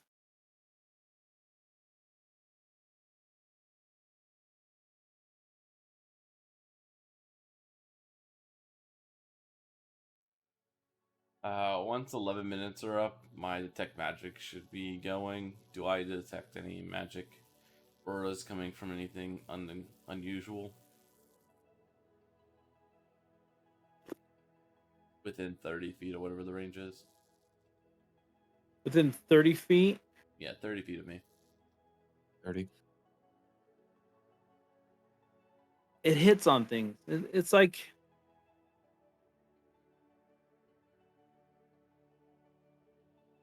a crystal that shines like that, hanging from a dashboard, and just kind of shines rainbows out at places, like randomly, like on people's hips and stuff. You see like little bits of detect magic. Like you see little bits of aura.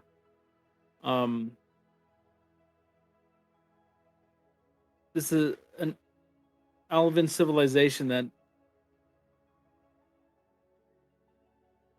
you expect people to have some trinkets, some things. These, you know, but if you're looking for this large shimmering I wasn't thing, thinking of that. I was thinking more if the dragon and whomever else came with left something behind. Um, like, like we have the spying devices. I was wondering if they left something like that behind. If there's something that just seems like out of place. And as the conversation is wrapping up, whatever, I'm just gonna take a little walk about the perimeter that I could see in the direction that he said, just to see if there's anything that pings. It lasts 10 minutes, so I'm just trying to see if anything. Yeah, obviously, people might have magical auras coming off their things or off their body or where their items are. I'm just trying to see if anything looks unexpected. you've cast this spell countless times. This is actually my first time running it. Huh? David's run it multiple times. This is my first time using it, actually.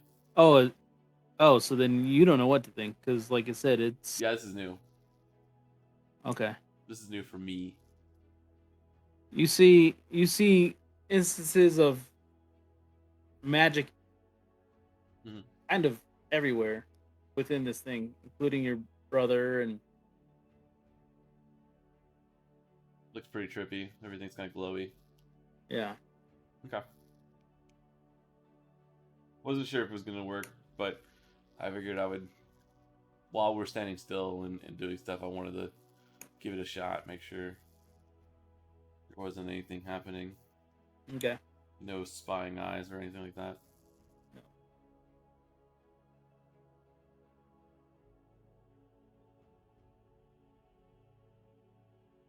I'll let my brother. I'll walk back to my brother and see as he finishes up the conversation. Then.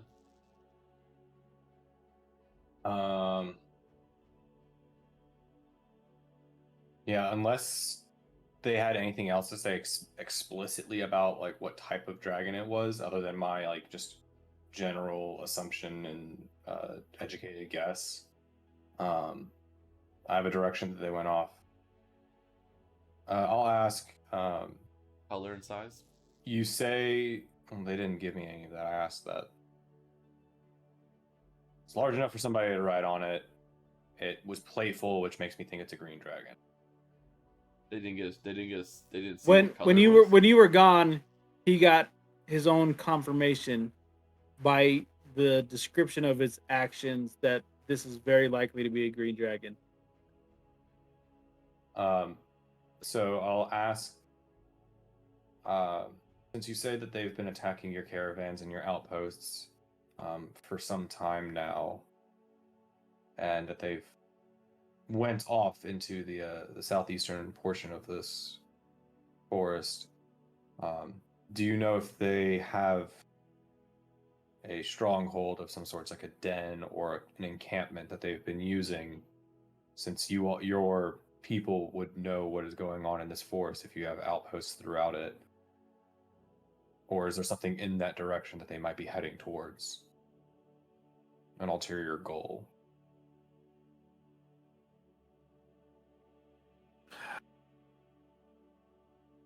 I mean, this forest, the mist provides so much coverage. I mean, lots of it is even still undetected by us, even with our lives. As long as they are, there's temples and ruins all throughout this area. I'm sure if you went southeast and towards the center of, you're sure to find something that's unusual and out of nature, and a long ago relic of a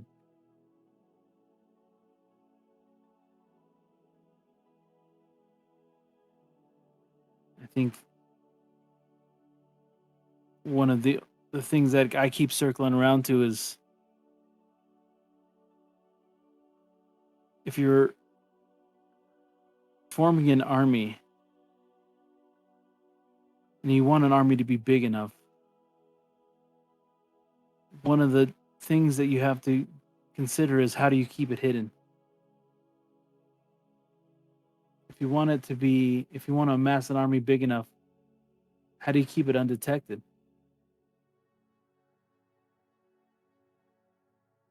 So,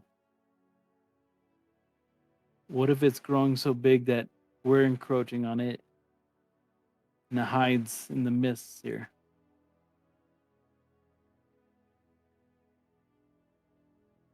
What if we're intruders on our own land and they're trying to run us off? Because they didn't, racking my brain, they didn't take anything from us. Those attacks on our caravan, they're crippling us.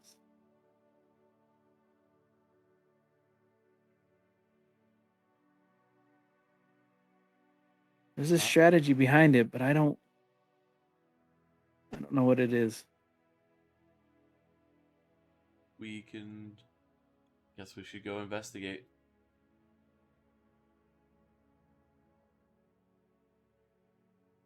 Thank you for your time and your wisdom, Elder. And I'll head back. I'll turn to Liam and say,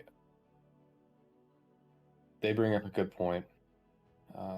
Possibility that this is actually one of the places where the cult or someone is amassing their army and keeping it hidden while they amass it. It's very strategic because it is very close to the seat of the council. And that is a very logical, strategic, and scary thought. We should proceed with caution. We need to investigate this, but I do not think we think we need to relay this to the others and go from there. Agreed. Do you want to take Anshu and try to see if you can find something southeast to just kind of find a starting point for the trail? And I'll relay this to the others.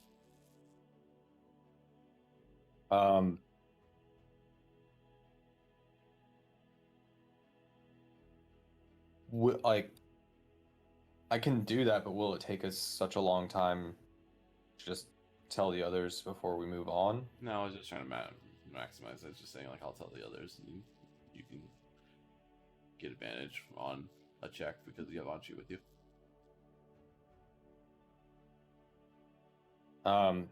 Let's just get everyone together and let them know and see what Well, they I feel like say. they're still working, so.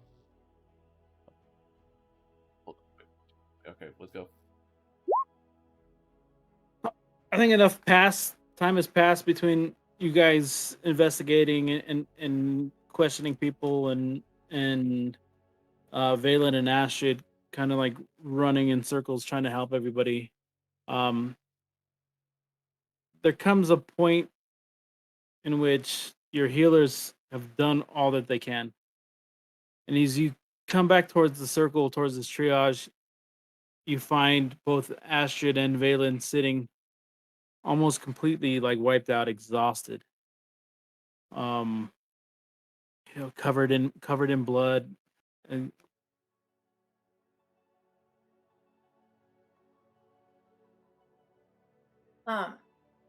Should I go ahead and say that I've just expended? yeah, I no, mean- I'm just, you're going to fill them into what you've been doing, and they're going to fill I you mean, in what they like. At this point, you guys are checking in with each other. Yeah, well, I'm mostly trying to gauge, like, Astrid would have kept going until she literally ran out of spell slots. Right. So, I mean, I can tell you what that would relatively equate to if you would. Hey, DW, just so you know, I didn't message you at all on that. Those Oh. messages went to Astrid and Valen. You can see them, but that's not a concern. Okay, And- yeah. Anyways, Nothing's Astrid, changed then based on that yeah, information. Astrid, go ahead. You go ahead and continue. I was just gonna say that, yeah, I mean, can I just tell you, like, relatively what that would equate to? Just to kind of get an idea of how many people I've been able to help. Yeah, no, I mean, go for it. It's the 3 times 6. 6, plus another 6 because I can upcast it, and it's a 2nd level spell, so actually it would be 6. What does upcasting get 7 times 6. Prayer of Healing is a 2nd level spell, so I could cast. So that means I can cast it 1. So you 2, stabilize 3, 42 4, people. Is that what you're saying? 5, 6, 7. Yeah, 6 times 7, and then an additional Does 4. upcasting for it just first- change the healing amount, or does it change the amount Yeah. of people you heal? Okay. No, it's just the healing. It's the number of d8s you roll. So I mean, like, the worst would get like the highest, No, that's fine. I like was the just 4th, Yeah. 4d8. clarifying. Keep in mind, like, what you guys were doing was, if these people were at 0, just even healing them with 1 stabilizes them, right? Yeah. Yes. Mhm. Which is why assuming Our, they're our concern is less with how much you healed them, with the fact that Yeah. you just healed as many people as possible. So Yeah, and that's what Um, I'm trying to. So yeah. another 4 for 1st level cure wounds. And then I have lay on hands, which means I have 30 hit points. So if everybody just needs 1 hit point, I mhm. can do an additional 30. Additional 30 people? Yeah. Mhm. Holy shit. You're talking about like 70 people? Like Yeah. 70 plus. 70 plus. 70 plus. So it's 6 times 7 plus 4 plus 30. It's 80. Yeah. So at this point, But She can that's like stabilize it. a I'm, lot, like, and then she You- could probably fully heal a bunch as well, if it's Yeah. above the base. So I can. Yeah. And this will take a couple of hours. Yeah. I mean, it will take me 1, 2, 3, 4. An hour, 10 minutes plus your actions. Yeah. So it's 10 minutes per prayer, which is 7 of those. Right. So yeah, an hour and 70 minutes. when you finally all come back into the fold, they just see you, you know, covered in dirt, sweat, and blood, and exhausted. You're resting like on a broken stump of a tree. Valen also laying on the side of you, completely wiped from just doing full sprints around this place, healing as many people as you can. And as you approach, the same elven woman with the long flowing hair, Aldora, approaches you, and she kind of just like cups the back of your head and kind of goes forehead to forehead with you, Astrid, and just thanks you for everything you've done.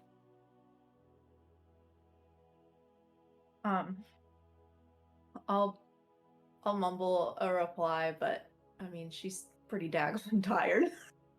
Yeah, and it's understandable. And she just, very gently like lays your head back down to the edge of the stump, and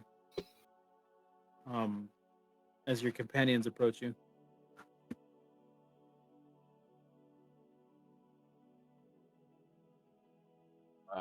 After I guess we'll fill some air.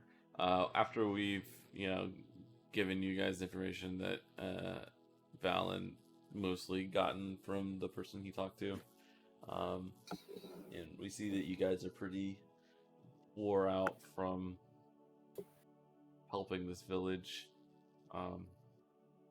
We can coordinate with the leaders here if we want to see, and now that most people are in better shape, at least if they want to stay here or if they want to start heading back to leave again. I think that option's still on the table. Where did we park our airship from here? Is it northwest of here, like the opposite direction we're going, I assume? Yes. Mostly Mm-hmm. northwest, something like that. All right, so like Val and I can try to go scouting in the meantime for to see where the dragon and the rest of the raiding party had gone to the southeast, deeper into the woods, with no intention to engage, just to spend this time that you guys will rest to find them, locate them, and bring back that information.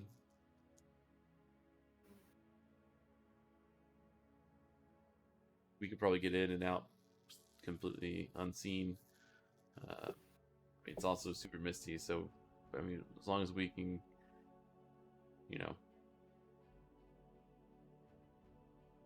4 hours down, 4 hours back, maximum,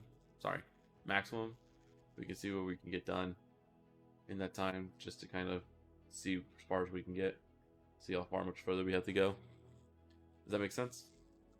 If you guys want to take a rest now. I mean,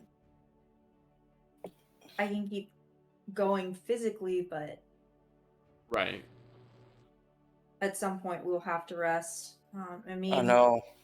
I feel like you can hide in the mists, but that means other things can hide in the mists as well.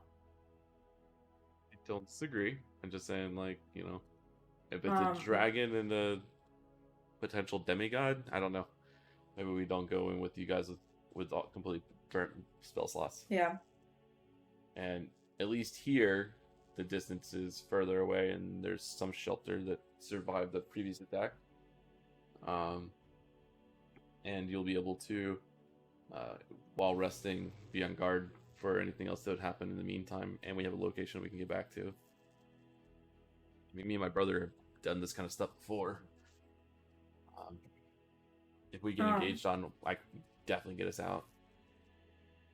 Either one of us individually can get one or the other out, so, or both out. So, I mean, before we jump to this, what information were you guys able to gather? Because I also got a couple of accounts from people as I was going through. Do we want to compare notes? yeah, I was leaving that up for like fill in the blank already, but yeah, Okay. He was saying that we would have already done that, Okay, Yeah. that's fine. so that we don't have to go through Sorry, the I time missed that. in real Yeah, I was world trying not to to go and RP that talk part. over all the things we've No. already done. No worries. Sorry, I missed that part.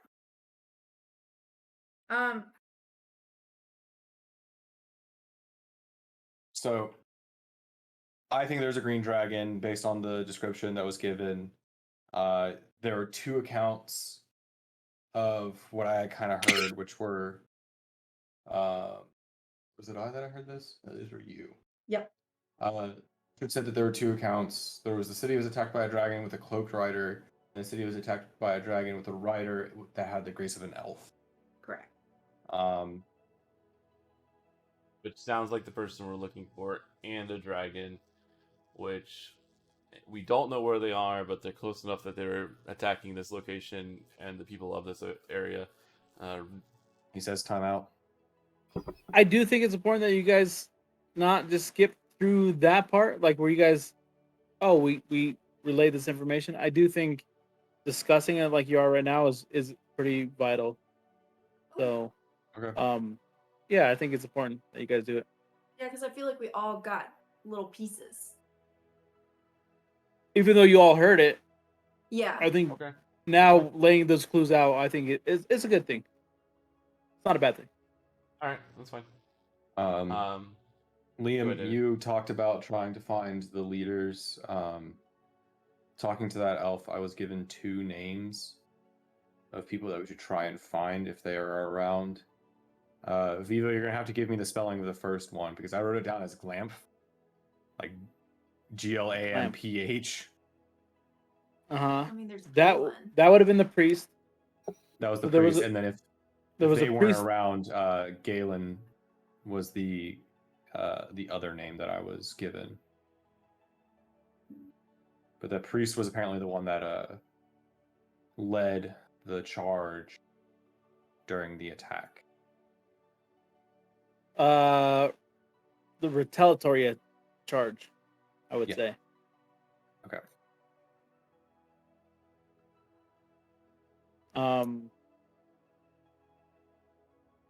So again, you guys should.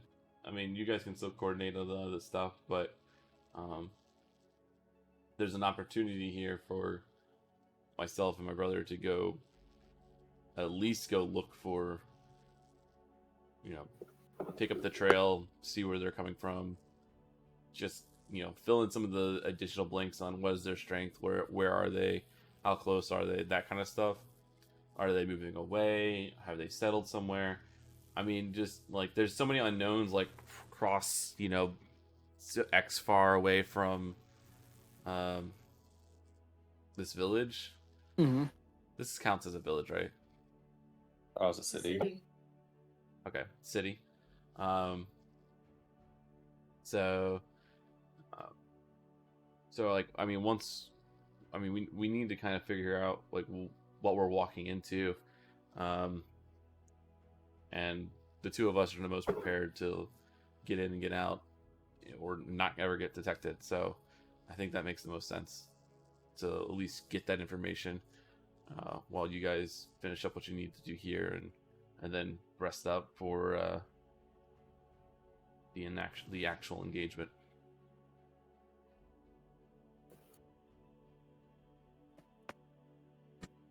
All right, let's decide what we're gonna do.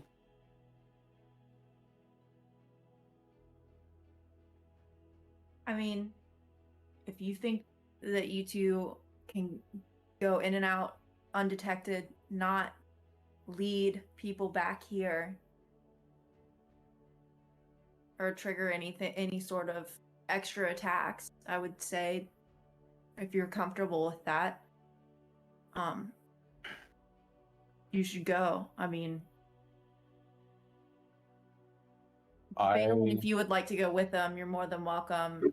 I think I'm more useful here than anywhere else at this point. I will say before Valen, you make your decision. I will say, part of the reason why we are confident in being able to protect each other and get each other out is that, I know my brother is thinking about using Dimension Door or having me use the broom, which can only carry one other person. Adding an additional person and making it a 3-man group will hinder us in strictly terms of getting in and out as quickly as possible and not having the to other worry about covering for the anyone other. else. It becomes a lot more difficult with a third. And we know that you have been using a lot of your spells here. And so if you need the time to rest so that you're as strong as possible when we need you. I understand. Well, but what I'm afraid of is, what if you guys encounter the cultists? Then we leave. We have zero intention of engaging with the cultists. Okay. All right. As long as I have that. I have a surefire way of making sure no one can track us. Good. All right. Then in that case, yes, I would like to stay behind to assist Astrid and to help the villagers to recover. And the benefit of this plan is, at least you guys will be here in case anything happens. Yes. So, do we have? All right, I'm gonna ask this again. I assume the answer is gonna be no. I have both halves of the 2 different sending stones. Valen should have one of the others. The team one, right? That's the question, because oftentimes we left that with the skyship. Oh. Yeah. So would we have left it with the skyship in this case, or would we have taken it with us? I feel like if we didn't explicitly say that we have both halves, it's probably still with the skyship. Makes sense. Like, because like just in general, like it's like we generally think we're gonna all stick together, and we need to call the skyship to come pick us up or let them know what's going on. Yeah, I think we So need a I would third say- set. Another walkie-talkie. We just need you to learn sending. I'm trying, but it's Mr. going to Wizard. still take me X number of levels to get the level 3 spells. But Or we Terry can only learn it, rank but, you up know, whatever. once every year. Yeah. If only someone else had level 3 spells and could learn sending, it would be a lot easier. Count 84. Stop it. Yeah. All right. I don't think a Astrid's paladin can total learn count it. of people is 84. 84. No, the paladin cannot learn it. I don't think a sorcerer can. Terry can. All right. Or I not. was Sorcerer hoping to actually progress might be from. able to. I was hoping to progress from this, but does everybody know what they're gonna do from here Yes. on out, or no? Yes. yes, we do. All right. Yeah, So I'm let's take our spec- break. Sounds good. We'll take our break here. 10-minute break. Okay.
of I'm life. so glad I unmuted us right for Terry to sing. That was awesome.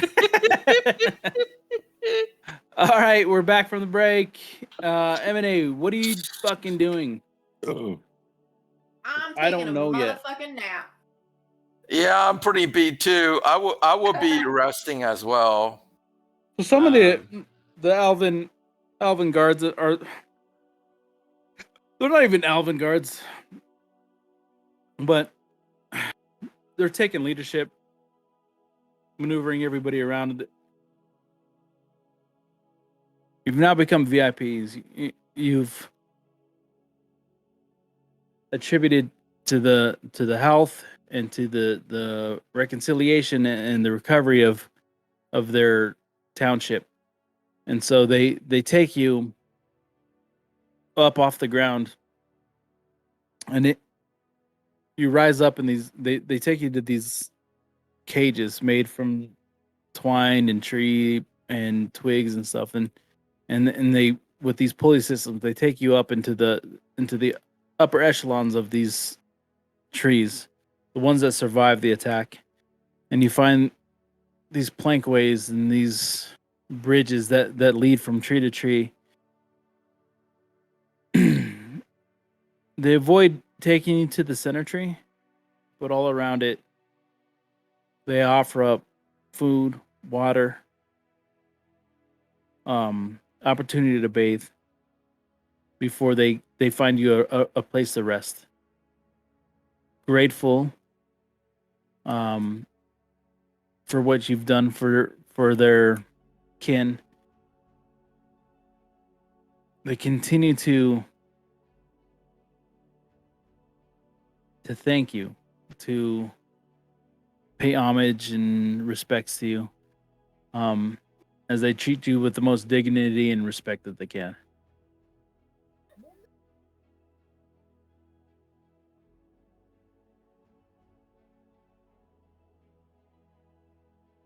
They lead you to a tree just, I think, closer to the second ring, where there's canopy and housing, and they usher you to a bed, each of you an individual bed. Laura walks in. She kind of has to duck underneath the door frame. Silken hair led into the room, and there may never be a time that we can repay you enough for what you've done for us. We lost so many today, but without you, it would have been devastating. It would have been a spirit of the heart that may have surrendered us completely to despair.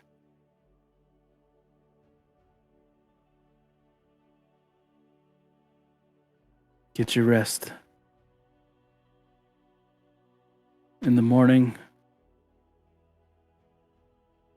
I'll bring you to Galen. I'm sure he would like to thank you himself. I did inform you who he was, or that he was one of the names that I was told of. He was theoretically probably like the person in charge. Yeah. If I may ask, who's Galen? I've heard his name multiple times today. Ever since we lost our priest, Galen is who we've turned to.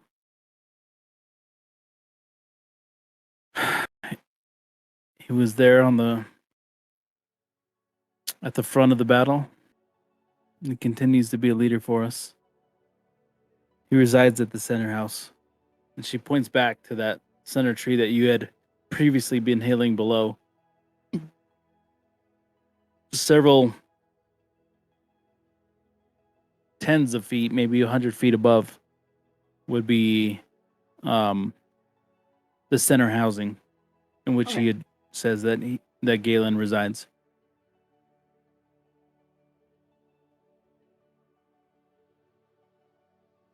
if the rumors are true and Gorf has perished in the attack, then Galen is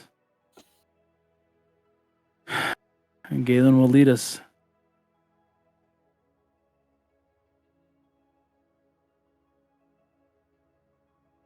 Well, Get your rest. I will pray for the safe return of your priest. The rumors, I tell you, are morbid right now. I have many that said that the dragon ate him whole.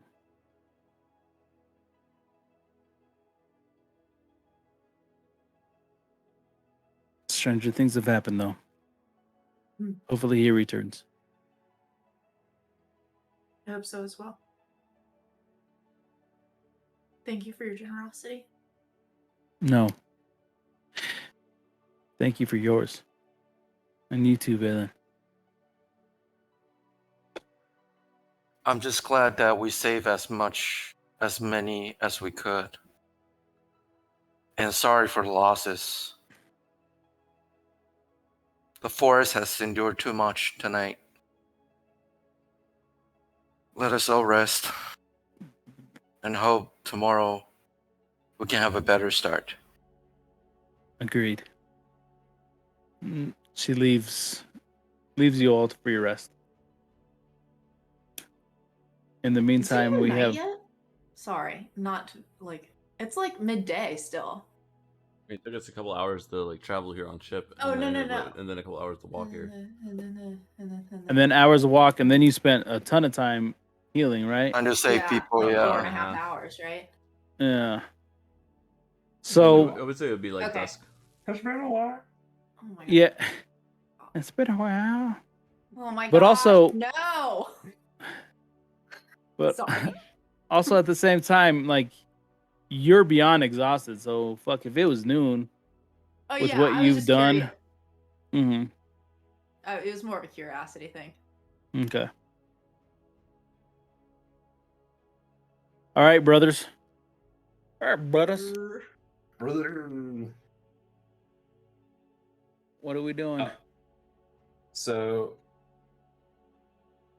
I'll turn to Liam and say,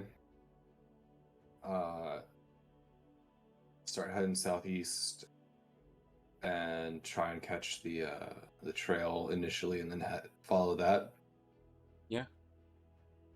Let's see Um, what we can find.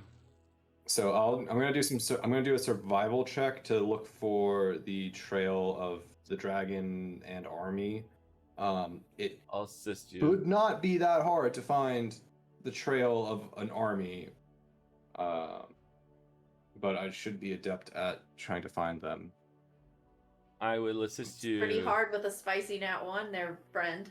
Do you have any of your natural like favorite foe, like tracking a Nope. dragon, or like favorite Nope. terrain anymore? I couldn't remember Nope. which ones were lost. Okay. I use the other stuff. Okay, I couldn't remember which ones were gone now. Okay. Nice. He's helping me. He's giving me advantage. So, a 26 nat 20 to track them. Nice. So here's the thing. They don't exist. The entire forest is in upheaval. Chaos is everywhere. You can't tell smoke from mist. Trees are charred, embers are flying everywhere. But Valimar takes to it like no other. He starts tracking this path. He sees not just the broken limbs and the crushed trees, but he notices that there's different branching pathways in which some of these soldiers like traverse through the underbrush. And it isn't long before he realizes which ones are diversions and which ones are heavy pathways in which I believe you think are the cultists, right? He's not dead soldiers. set on that, but because none of the Okay, so bases I just explicitly yeah, I people in wasn't trying to purple put words in your robes. mouth, but Yeah. what he determines is, through all this, is that there is a vein in which the majority of this army retreated.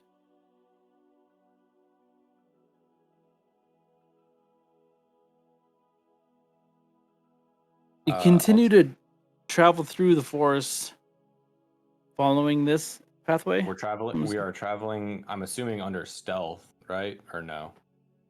That would put us at a Yeah, slower if we speed. start feeling like right now we're gonna like at the very beginning we're gonna do speed, and then once we kind of feel like we're getting close, like the tracks get fresher or something like that, we'll drop into stealth, and then once we feel like we're, I would say, um, under like something where we feel like we're maybe being extra Okay. close, we might ask you to do pass out When checks. in the midst of the beginning of your travels, you guys, you're not callous. You're still hearing cries for help. You're still hearing like the decimation of this elven town behind you. You know that the people behind you, they're taking care of their own.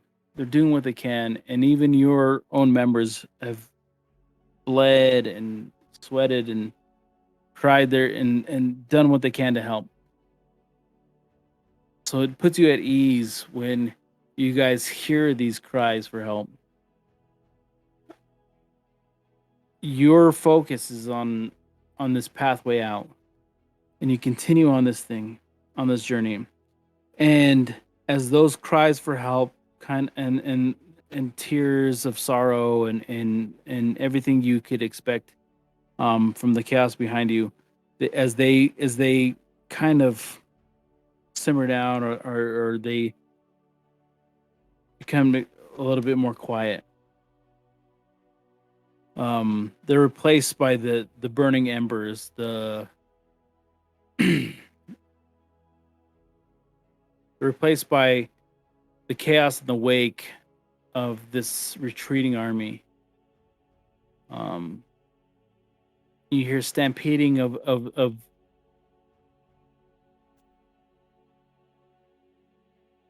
the nature, the animals, and the things, the stampeding of those that lived there as they kind of make way for this wake, right?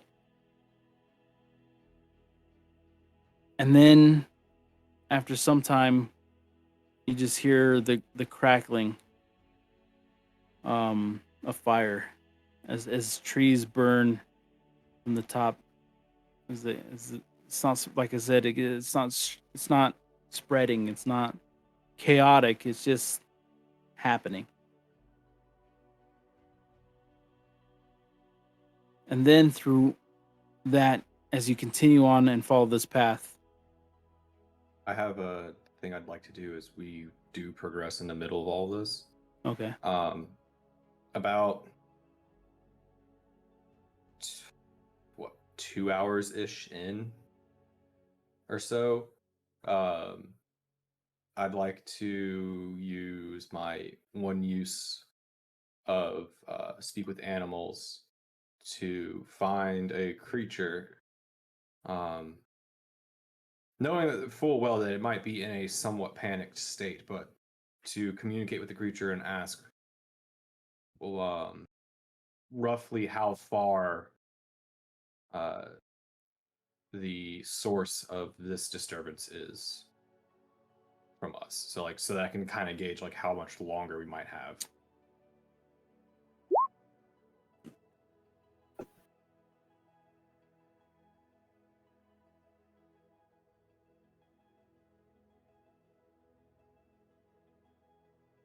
If it doesn't work, it doesn't work, but I'm going to attempt it anyways. give me a second to figure out how. Okay.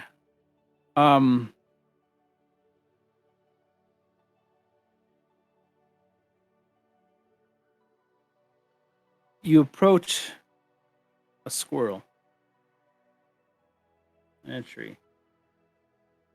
You begin to speak with the animal, and you're asking it exactly what? How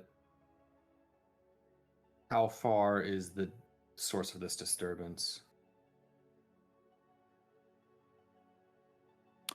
What So ex- essentially, like if like a giant troop of people like came through, or if like a dragon flew by, like does No. it know like how long? and how and it's far just away like, it is? no, don't go that way.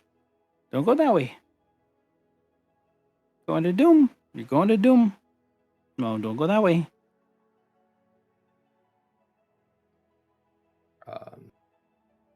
Well, that's all I really needed to know. I know we're on the right path.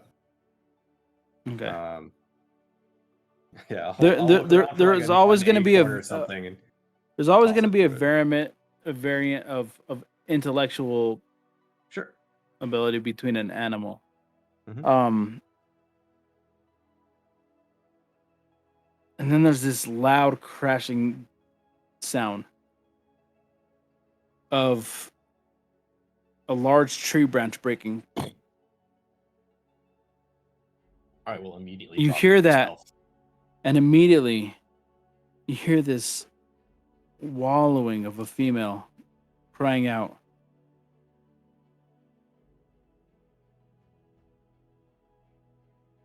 The squirrel that you'd been talking to that was sitting up on a tree branch, like kind of head height, Mm-hmm. instantly jumps into a tree and is within half of a second is gone. That's fine. Can I do a perception check or an investigation to look in the direction of where that loud You could do an cracking sound came investigation. from?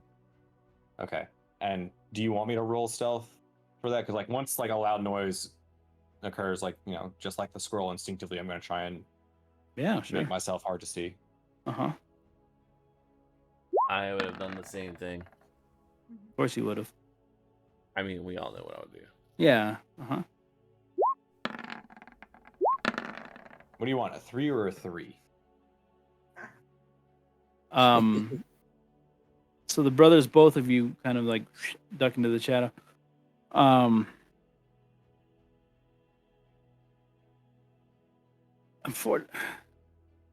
Val, you fumble around through the woods a little bit, trying to locate the wallowing, and it takes you several minutes until you finally come across a woman whose leg is trapped underneath a heavy fallen tree. She's calling out in the midst of all this. She's calling out for help.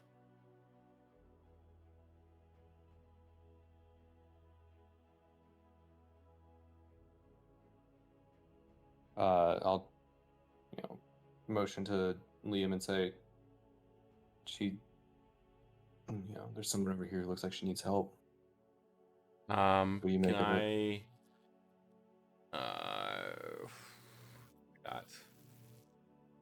I'll scan the area around her, see if the tree looked like it fell down naturally, or if it was a trap, or if this looks like she's a trap. I just want to kind of survey the area around this person who's calling out. Is that something I can do? Of course, this is D&D. You can do anything. What do you want me to roll? You get a roll investigation for that malarkey.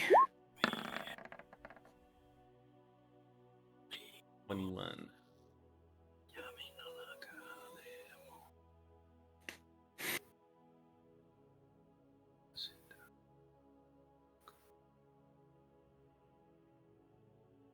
She's undoubtedly trapped underneath this tree that's fallen on her.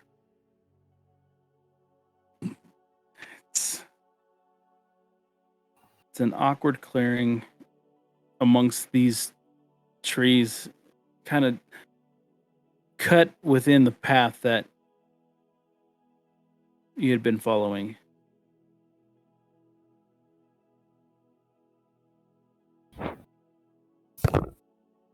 You've always been careful of nature.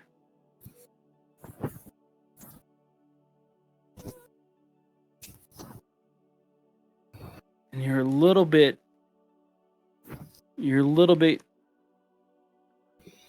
paranoid about, like, how did this happen? Why does this happen? Why here?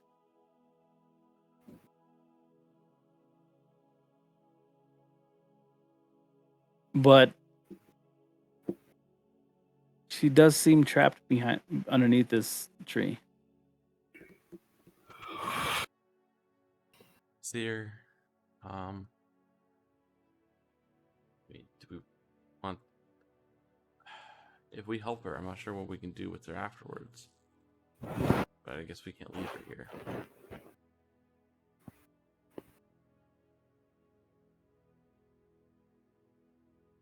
I should be able to help her injuries after if we can get her out.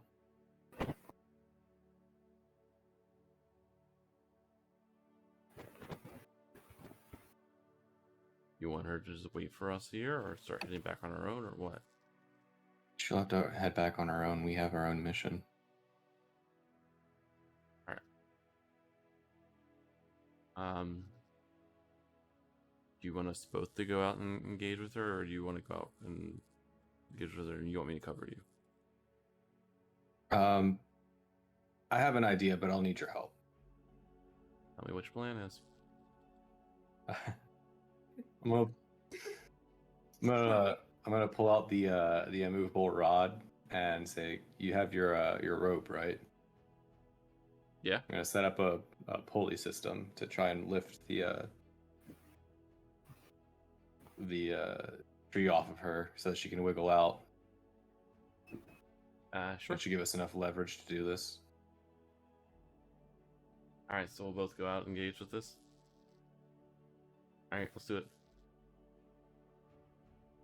So I'll cautiously walk out and say, "Ma'am."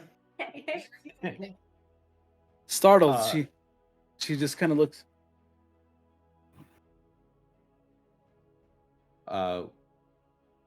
We will help you, but just give us a little bit of time, and when we take the weight of the tree off, because she was trapped under it. When we take the weight of the tree off, we'll pull you out. And essentially, my plan is I'm going to use the immovable rod, put it up in, like, click it up in the air. Well, rod. I'm not talking to her. I'm talking to you, the DM. No, are you? You already explained this to the DM. Right? I thought you were Oh. explaining to her.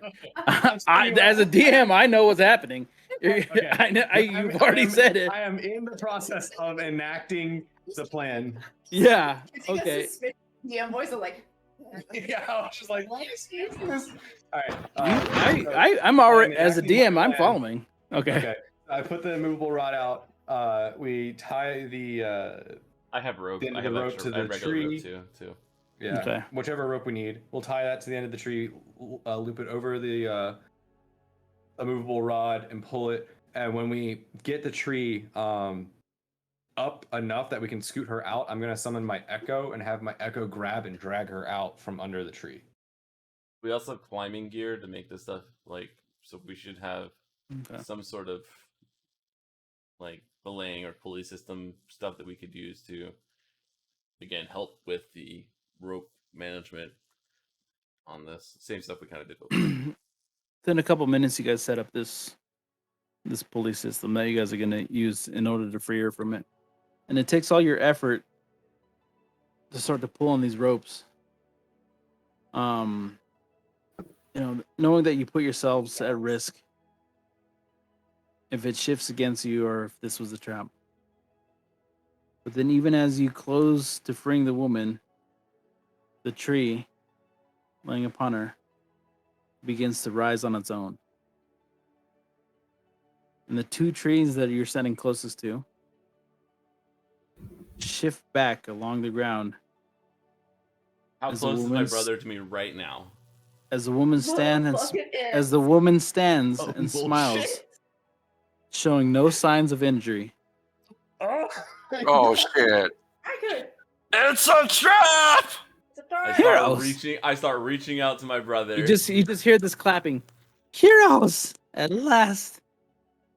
How many might fall back in fear at the sight of a stranger in the woods, or think first of their own safety before helping another? I grant you my blessing. May your hearts prove true where others fear to tread. And this old Alban woman reaches down and picks 2 flowers from her hair that you swear were not there a moment ago, and then twists her fingers to weave them into garlands as if by magic. She lays a garland around your necks, and then suddenly transforms into an owl. Mm. Her awakened tree servants stomp after her into the forest as they carry off into the woods. God bless my tree witch. A little stunned. I'm still holding my brother by the shoulder. Yeah, like Val's like meekly grabbing on like the edge of his cloak, like down, but like just down, like at his side of Liam's cloak, and it's just like, oh god, oh. Did you see Sometimes that it does- coming? no, but sometimes it does pay off to be kind. Oh. Yeah, last time I was kind, I got shit on by a Rakshasa. Yeah, don't get used to this, guys. I know. I was like, oh crap, they're gonna die. Because Yeah. The book made me be nice. I'm gonna start casting identify on what she gave us, so we know what it is. And while you gather the stuff, yeah, I'll go and You gather clean up all the the piss. supplies. You clean up the piss on the ground. No. Well, you No, got- no, you no, got- no. Val's seen a lot of shit in his life. Yeah. He wouldn't do that. We're not making that a part of his character.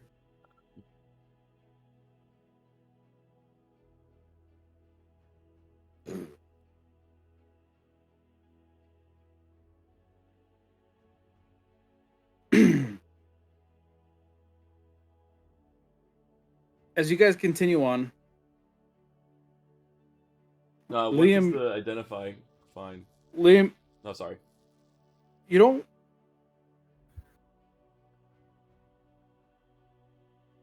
Your identify doesn't come up with anything, but there is like a calming aspect of having this garland around your neck. I think it's just pretty. I don't feel like taking it off though. I don't know. Identifying it doesn't seem to find anything truly magical about it at this moment. Well, I don't get the sense of this being detrimental, so I mean, if it is, we're still. I'll keep it on for fucked. now. But I think we just need to keep moving. Agreed. You guys continue to travel, and about a quarter mile, I would say several miles past this, you start to begin to see thin strands of spiderwebs begin to be seen hanging nearly invisible in the misty air. But as the path continues deeper into the misty forest, you notice that they become they become thicker. They become a little bit more. I mean, Vibrant? if we're trying to follow where the other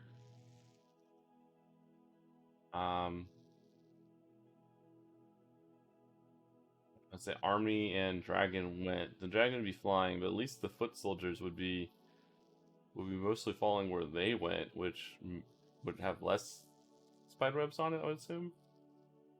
Right?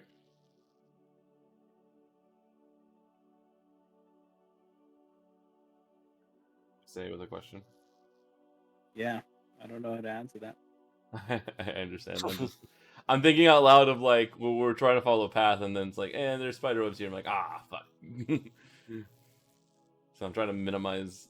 I'm trying to find the path of least resistance in both following and spiderwebs.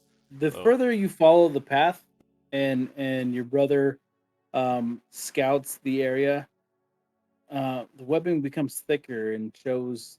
You start to see birds and animals trapped within it.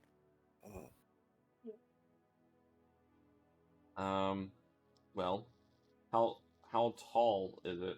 We both hop on the It's broom and fly. so over it? you're walking through a forest, right? Mhm.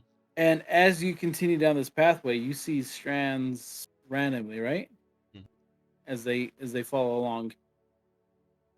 The further you go in, from tens of feet up, the thicker it gets.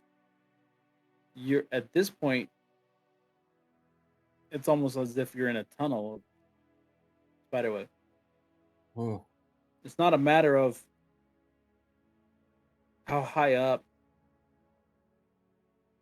I guess you're what I'm you're saying is like surrounded. once we hit a certain point, we feel surrounded. Val feeling very cautious about this. I fucking hate just gonna spiders. You know how I feel about this. reach out with his senses and to detect portal, seeing just to make sure that this isn't just another portal tunnel that he's walking into while he's walking through this forest. If it's just a bunch of spiderwebs, then it's just a bunch of spiderwebs. Or if there's a thing within a mile of me, but You do not at this point within 1 mile. 1 mile of you detect the portal. That's cool. That's the only use I have, so we're good. Liam, this doesn't seem like this is not a portal. I was just concerned with the tunnel structure of the webbing. No, I think we are just walking into a spider's lair. Do you want to backtrack a bit until we can see above us, and then try to go above the canopy slowly? Yeah. I don't have.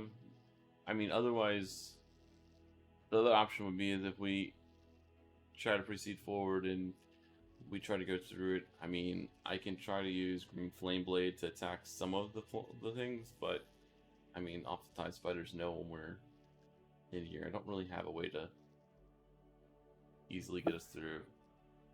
So maybe it'd be better to just slowly go up and above.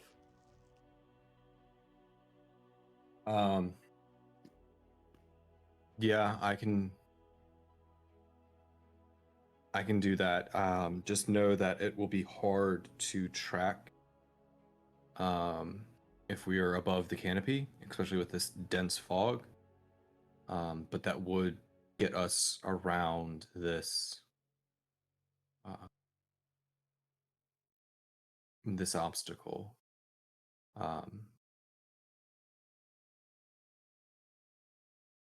But I think it is more beneficial for us to stay on the path and continue to follow and make sure that we don't lose track of them, rather than skirt around and potentially lose our place. Makes sense. I mean, they came through here, so we should be able to come through here. Let's just be careful. But I will proceed with caution. So we'll continue on cautiously. I'm going to.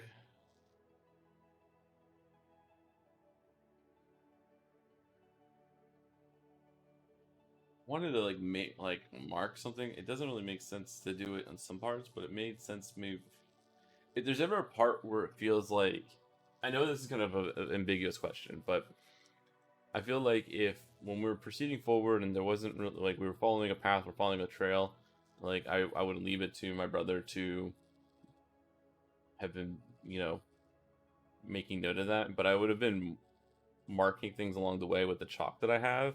If we ever get to a point that feels like we can easily get lost in the fork or get lost in so that it looks the same, I would be trying to make chalk marks as subtly but distinctly that me and my brother would know that we could follow our way back, because the plan of this is scouting only, so we need to be able to follow our way through and follow our way back and then back again, right? So I'm trying to make a trail of breadcrumbs that we can go back and forth on, that hopefully we can follow, and what I have for that is chalk.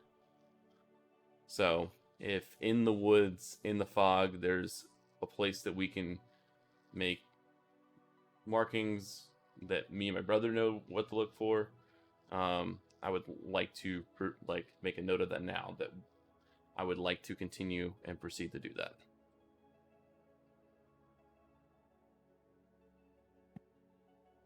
There is an issue when you try to use the chalk. The misty forest remains one thing above all else: moist. And And I don't have a solution for that then. So yeah,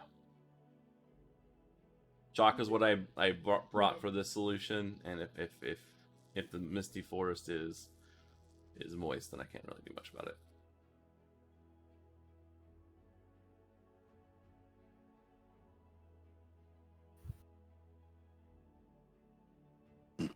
so what are you guys gonna do then? I think we're Continue. proceeding on foot through the spider webs, trying to be as cautious and follow the trail of the army that proceeded before us as we can, and noting to ourselves how long have we been traveling for? That was the question I was about to ask: is how long have we been going?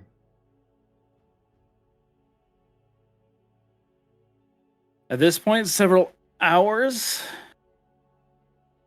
So I Probably. think in our I think you guys- heads we would have been Mhm. going for, we were targeting 4 hours down, so we can do 4 hours back to go pick up our teammates. By the time they long rest, maybe a little bit more, maybe a little bit less, but that's kind of the ballpark we're shooting for. We're not shooting for like a 24-hour, run like on our own. We're trying to see what we can find in the 8 hours that they would be resting. So if we've gotten to the point where we feel like we're probably at that turning point, we might turn back. If that makes It sense is- to Val. This is at hour 3, and you guys continued through this web Okay. area.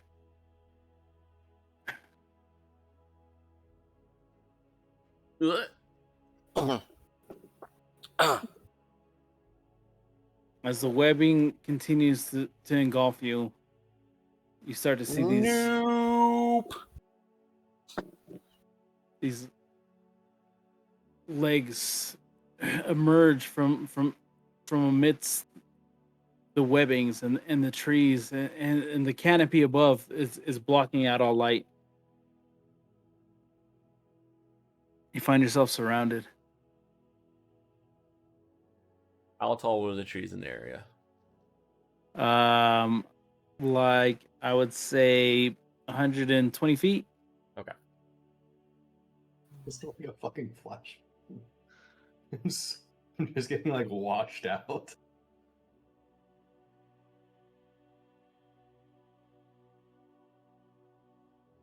I'm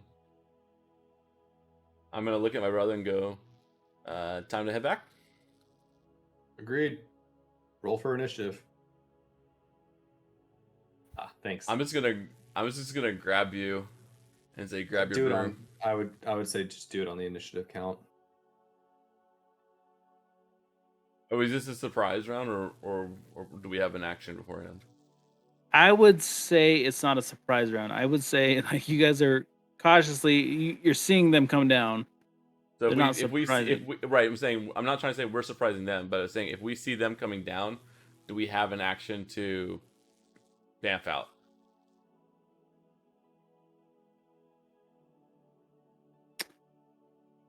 I would need you to roll against their passive perception. Stealth? Yeah.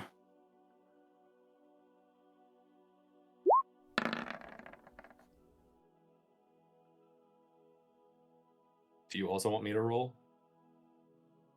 Yeah, we both. I roll. mean, he's gonna grab you, but yeah, you guys got to beat a 13.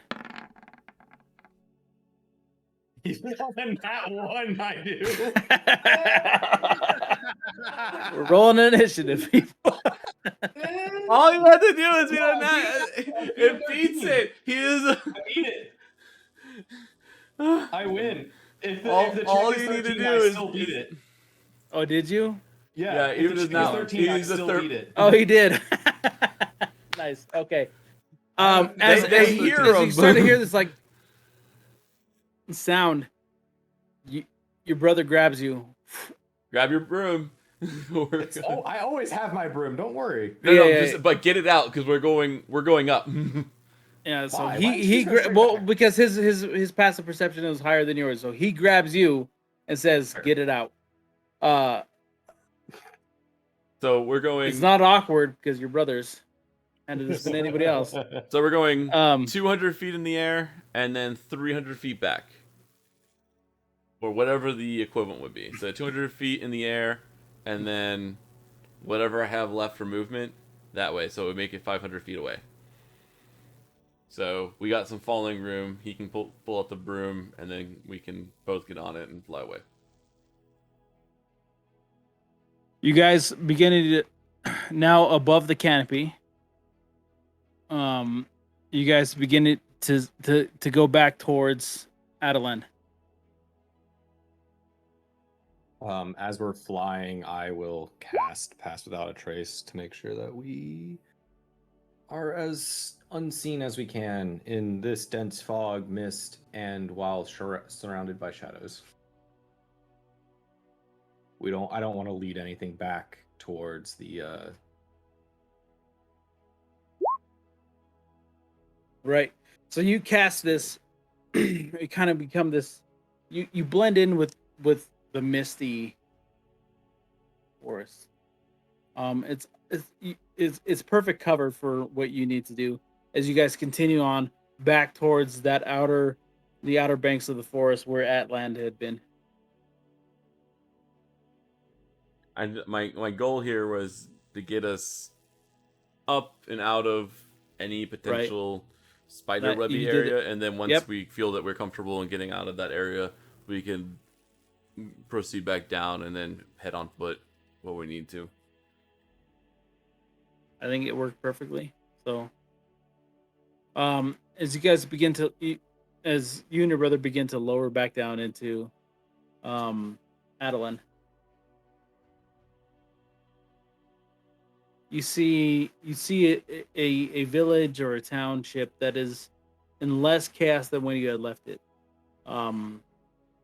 Much like the dozens and dozens and dozens of people that your companions had neutralized or had vitalized, Atlan itself seems to have kind of become a certain pace and gain that back. I hear Terry snoring, right? We all hear No. that? Yeah, we all heard that. Terry, well, I mean that was 100% a snore. I mean, Valen might be snoring, but someone's definitely asleep from your mic. So anyway, so you guys find yourself back inside of Atlan. We haven't made it to dawn yet, right? Because we would have been 4 hours. It was dusk when we left. We went about 3-something hours out, so we still have a night to kind of, and then we'd have been 3 hours back. So we haven't made it like a full night. Right. All right. Probably It's right before growing break of close to dusk though. It's close to dawn, you mean? Dawn. Yeah. Who's the fucking DM here? Me or you? My point is, my cape becomes back at dawn. So Okay. at dawn, I Okay. get my charge back. Give it to me. Come on. What are we doing? We'll head in and meet up with the others, and if we have the time, like, I'll take a long rest. Mm-hmm. I only need 4 hours to complete mine. Yeah, same. Oh, Ezra, calm. Hi, buddy. So Go to mom. Go to mom. Oh, hi. Astrid. Yeah. Astrid and Valen continue to sleep well past dawn and into the morning. And the brothers join in their ability to sit beside them and meditate, having given direction on where to go.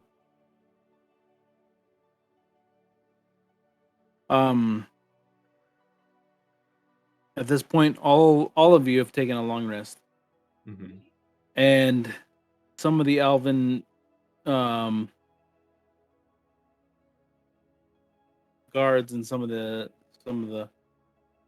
members, I guess, of the councils, their own council, have come to your door to address you and see what they can do to help you all. Leading the pack would be Eldora, that you've now become familiar with, especially you, Astrid. They bring cloth and linen, provide like bathing supplies and stuff, amenities to pay you back for what you've done for them. This. I can. What? Oh, Adalia. Have you heard word from Galen? He's From he's still working away there at the center. He's like the rest of us, lost so much.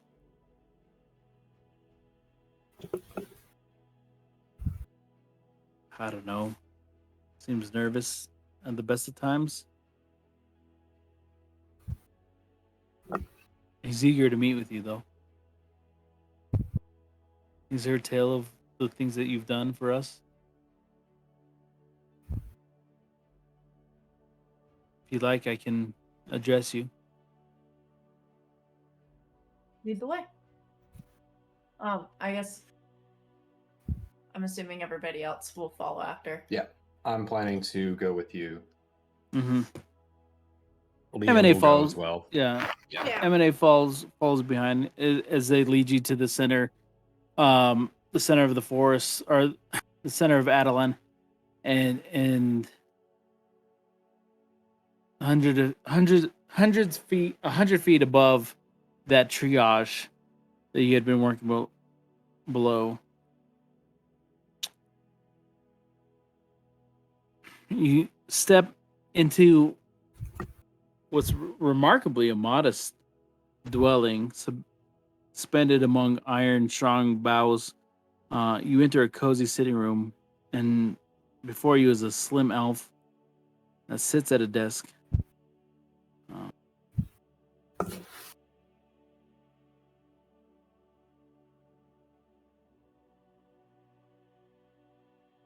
Standing to greet you with a forced smile is a raven perched in a nearby cage, and it caws hideously.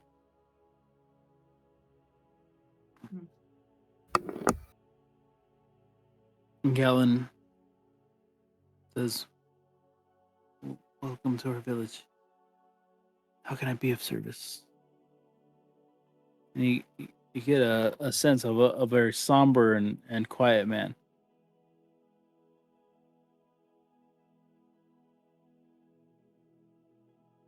but it's less of what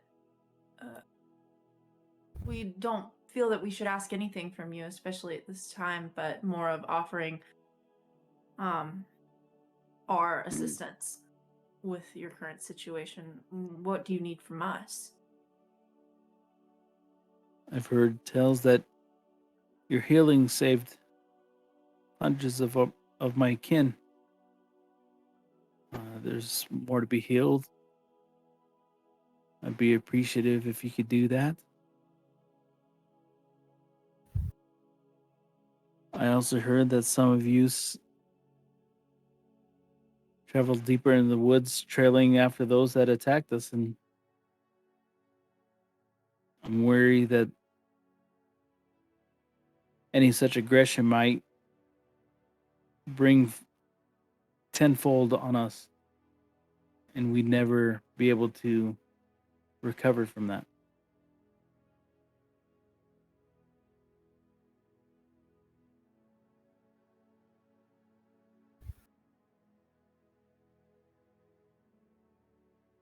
We are more than willing to help and heal as much as we can. However, we did come here at the under the guise of collecting information and finding out what was happening and figuring out what rumors were figuring out the rumors that were coming out of this area. I feel that we have done a pretty good job in seeing that most of the rumors we've been hearing are true.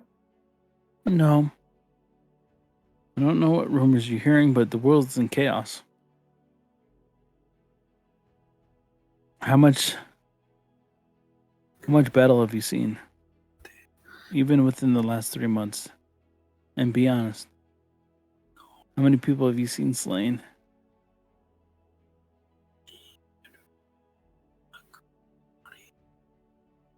Is this... I can only speak for myself, but Is what because you've it's seen only here been- any different than what you've seen outside of the Misty Forest? Is this so unusual that you haven't seen it on the Sword Coast at all?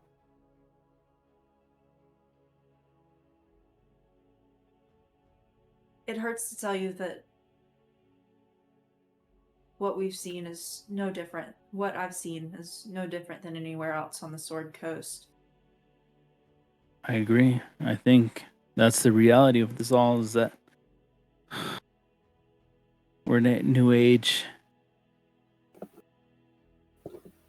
This is maybe the dawning of an age of war. That those who felt oppressed before are lashing out at those who think they are the oppressors. Maybe the sins of the father have come back. I don't know. But if you travel deeper into the woods, you're going to find something it's only going to bring hardship.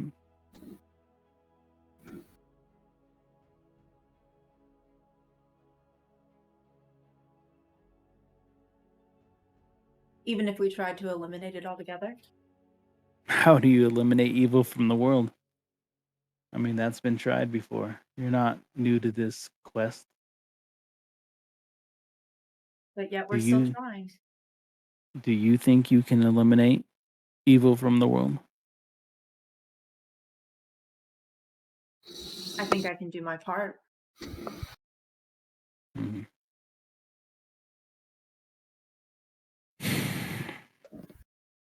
I'm sorry, I didn't catch your name. Astrid. Astrid.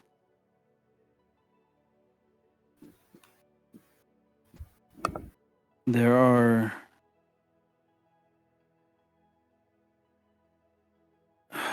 those who venture into the world to find gold and treasure and glory.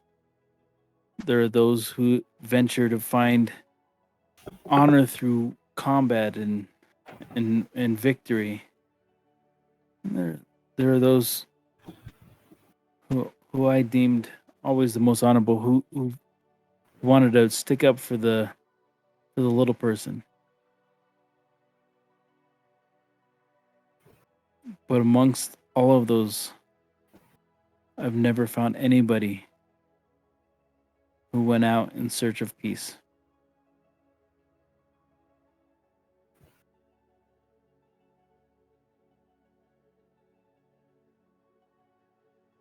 Are you the one?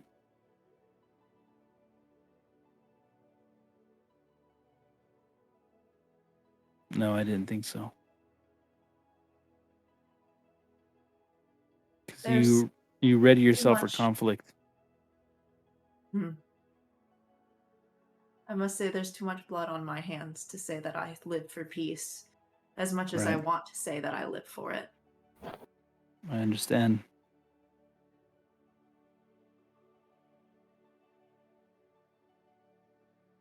What do we gain for pursuing this? Any of this? Revenge?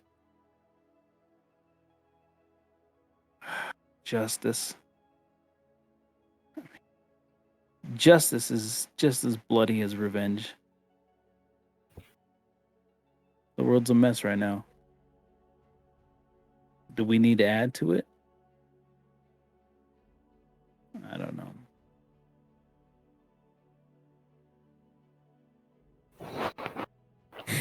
And at this moment, Valen spoke up, saying that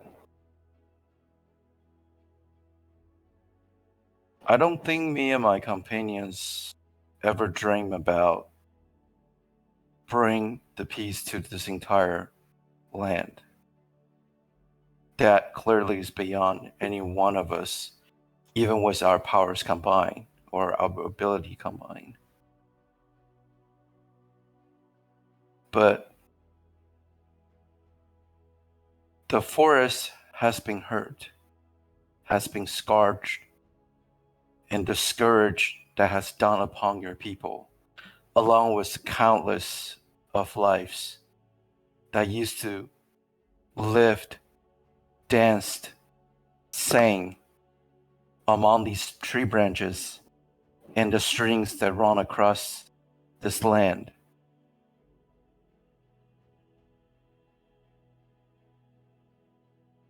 I just don't want to see it repeated again and again on in other places. There are more lives in other forests, in other village, in other mountains. If we can, the least we will try, so that what has been done to this place will not take place in another.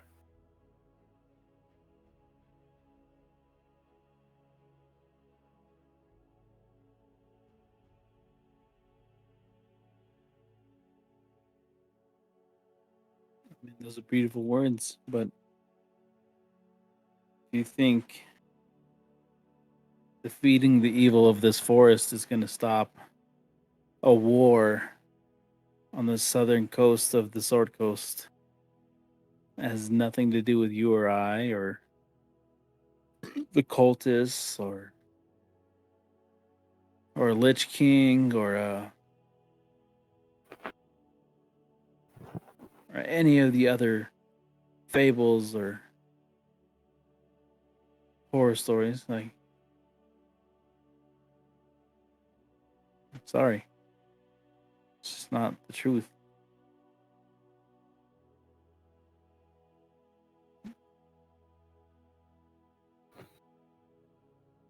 I think the best we can do is survive.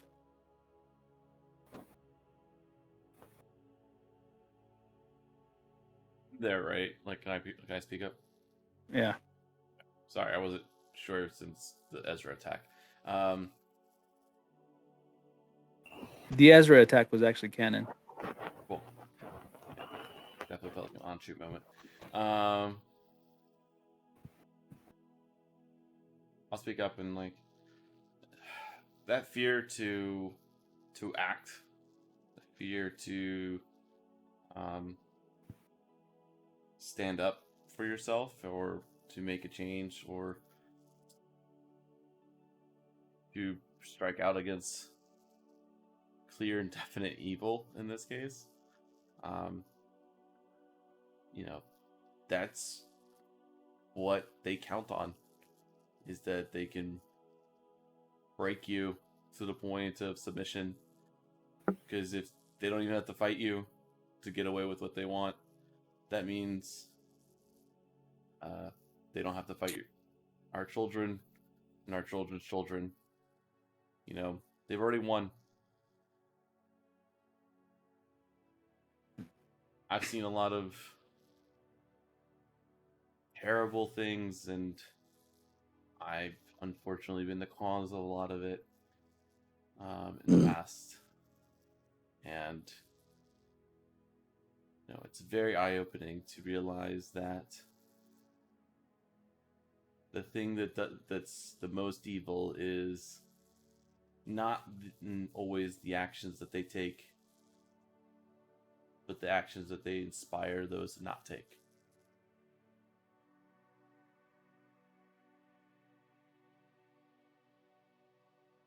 Being brave is the hardest thing we can be.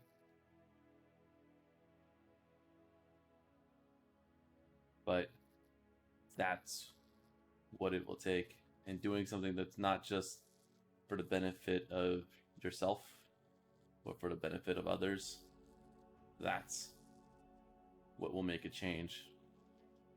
It causes it to inspire those around you, and those stories seep out and they inspire all the other people that are being downtrodden and feeling they're on the brink of being defeated and unable to move on.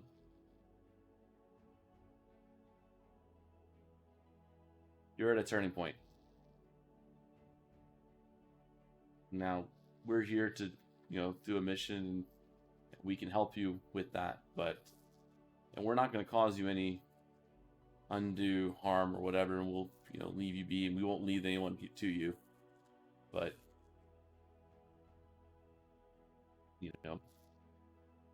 just know that the actions that we take when we're fighting the encroaching evil and these agents of evil and all the villains that we've already faced and the villains that we've yet to face, realize that we're not doing it for ourselves anymore. We're doing it for the future.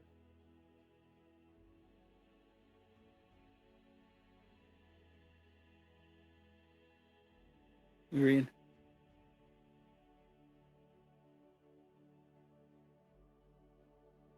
I can lend you some of my Elven Guard to escort you into the forest. Maybe it is worth defending. Maybe Atland doesn't need to fall victim to the growing dangers of this world. Help us. Please help us.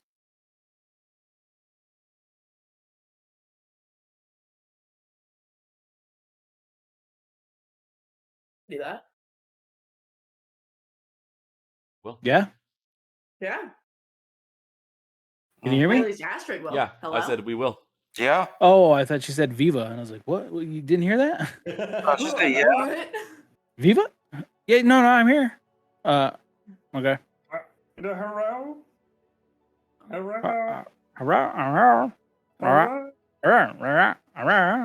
And just like that, the moment's gone. Yeah, it was I know. beautiful. All that It was beautiful. We All the fucked way it up. up The to- music, I thought everything. somebody Yeah. called out to him, and then yeah. Sorry. Yeah. All Yeah, of us so- are in agreement. We wish to help. I would say you should keep your guards. That way you're able to help as many here as you can. The Mhm. more people that you have here helping is gonna make you that much stronger. We're relatively experienced in when it comes to wandering into dangerous woods.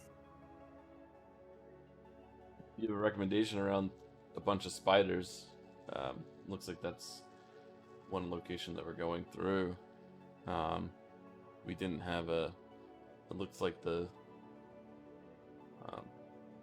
enemy forces went through there. If you have a suggestion, we'll take it. Otherwise, we'll probably just proceed through. You guys continue down that initial path. Mm-hmm. A lot of the Atlanteans kind of come out Oh, to see you on their way. Go ahead. sorry. Something. Are there Hello. Are there any more people in dire need of healing before we head out? At this point, with your long rest and stuff, it's not a priority for you. Okay. Did anyone have? Did they? When I was talking to him, like when the person was giving us guards or whatever, would he have any suggestions for the spiders in the area, or would he not? You Like, do I you want to go understand we're back not- and ask? No, it's like, so before we like sent away the guards, he was saying, like, instead of just getting the guards to come with us, like he was suggesting, I was just seeing if he had any suggestions for that specific location that we got to. If he simply says no, then we'll proceed the way we. Kind of mutters under his breath. Avoid the spiders. As you guys continue down the path,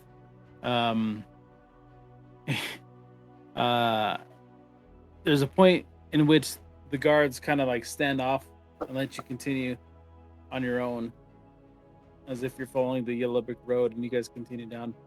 And then, resting upon a perch, you recognize a familiar creature. Is it the owl? It's the bro. Pro. And he looks at Or you the and he raven? starts. The raven. Yeah, Sorry. the raven. And he starts. I thought she turned into an owl. It's not that. There was a raven in Galen's Sitting office. sitting office, Mm. and it's that. You just repeated the garbled mess that came out of my mouth. But yes, the woman turned into an owl and flew off Okay, so somewhere. di- It is not her. Yeah, different yeah, thing. Got it. Sorry. Yes. So, DM, are we taking off from the village then? Yes. Yes. Okay. Then, may I perform an action before we completely. Yeah, do whatever you want. Let us know what you're doing. Okay. So, we already away from the center of the village. Just let me know what you want to do. I mean, yeah, you're walking away from the center of the village. Yes. Okay. You're no longer. Well, You're at no the longer end- asked to heal people. Okay. So then my character would like to offer a piece of music before we Okay. completely leave the area. And this is like this is you helping them heal. Continue to heal. Actually, it's more about a forest than just the people. Oh, fuck the people. It's about the forest. Gotcha. No, it's not. Go ahead. So, knowing that the entire MMA crew is about to take off on and venturing deeper into the forest and to encounter the cause of the scourge of this to the village before he sets off, standing at the edge of the village, he kind of stood and then turned his back and facing toward the village. Valen was reminded a piece of his past, and then he wanted to do something that he didn't do before, and that is to offer a signs of ease and rest and a peace of mind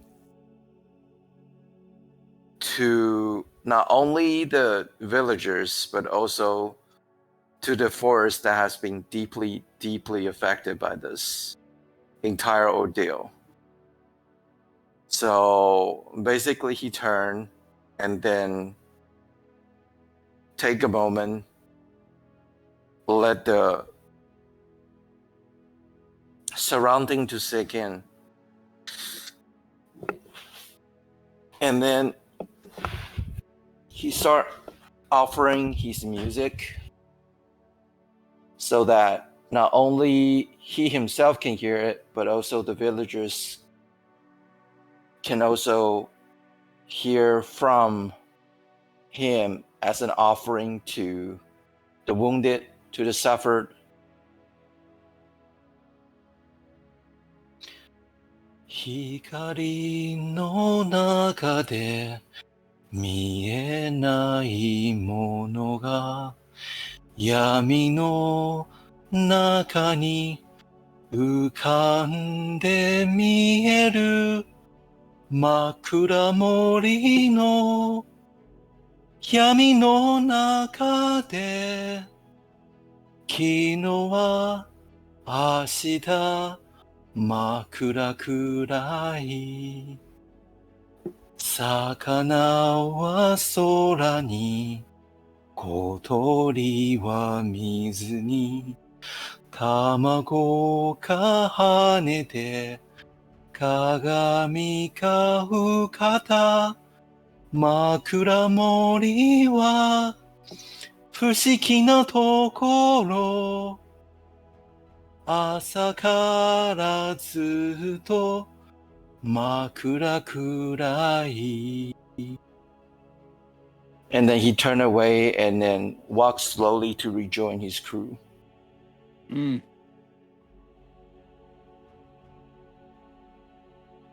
Mm-hmm. Mm-hmm. Mm-hmm.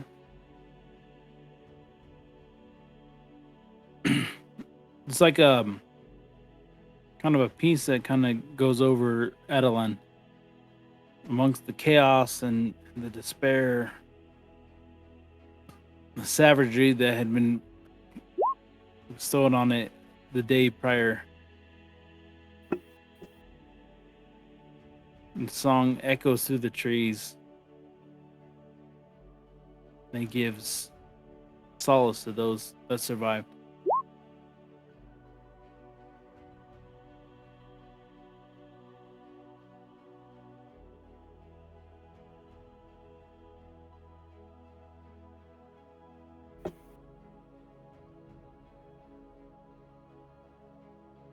All right, where are we picking up from there?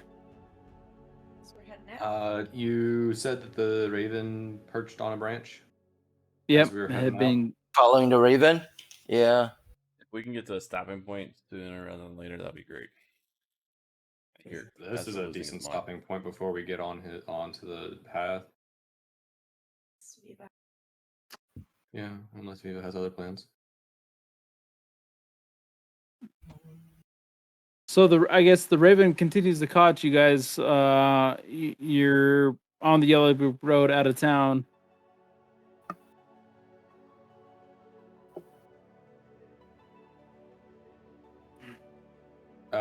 Wait, hold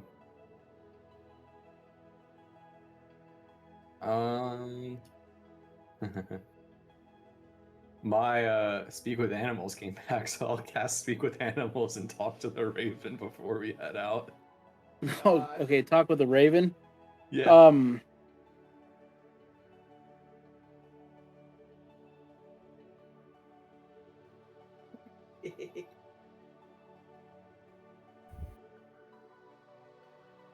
The raven kind of looks at you and starts to, and then it bounces to another branch, a little bit off the path. Mm-hmm. Calls at you.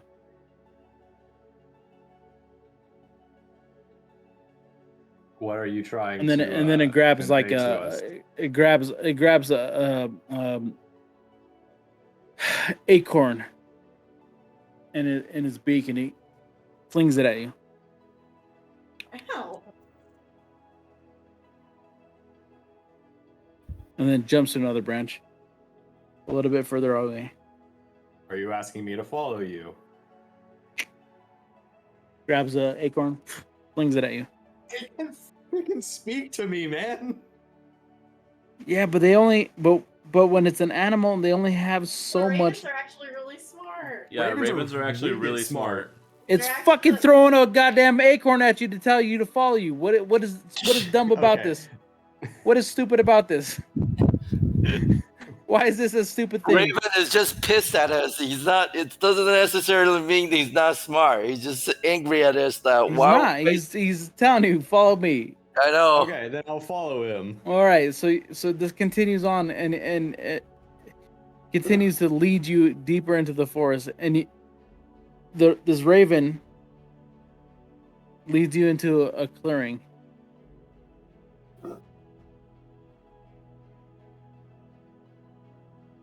And then grabs another acorn and throws it into the middle of the clearing. I'll turn to everyone and say, I believe that this is asking us to go there. I'll cautiously walk out there. Not like, tiptoeing up, but like, keeping the surroundings in my mind.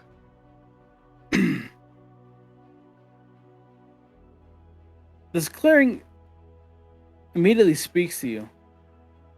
Speaks to your ranger ways, your survivalist ways. It's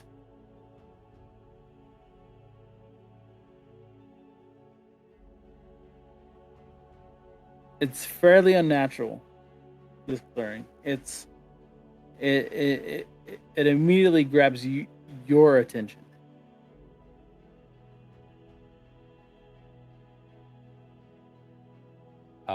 I will look around the clearing.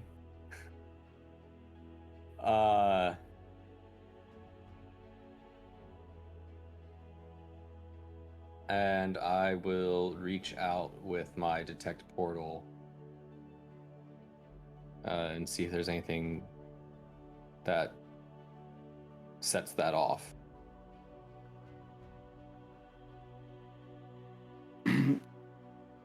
Whereas your detect portal does not set off. You gather the width, the breadth of this clearing is wide enough for a dragon.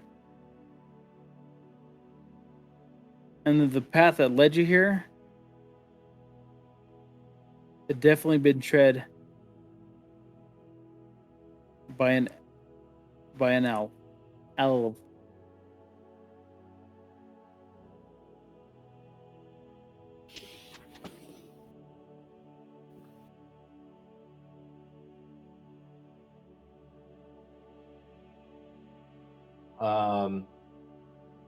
So an elf had walked from the city to this clearing where a dragon theoretically could have landed.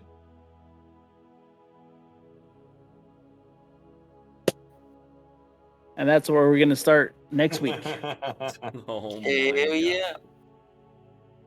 You out here just being sneaky. So, which elf in the city is actually the imposter? Or traitor. Yeesh. Feels like I'm a game mafia now. Yeah, it could be like the elf that's the same elf that is riding the dragon and is actually the person we're looking for is in the city still. Could be. because they said that one of the dragon rider had the grace of an elf. That We is knew- one of well, the we knew main he was an signals elf. for a serial killer.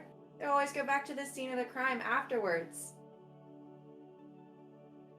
All right. Just Well, fun thank you fact. everybody who's on stream. Thank you. Thank you. All Um, right. Em, have I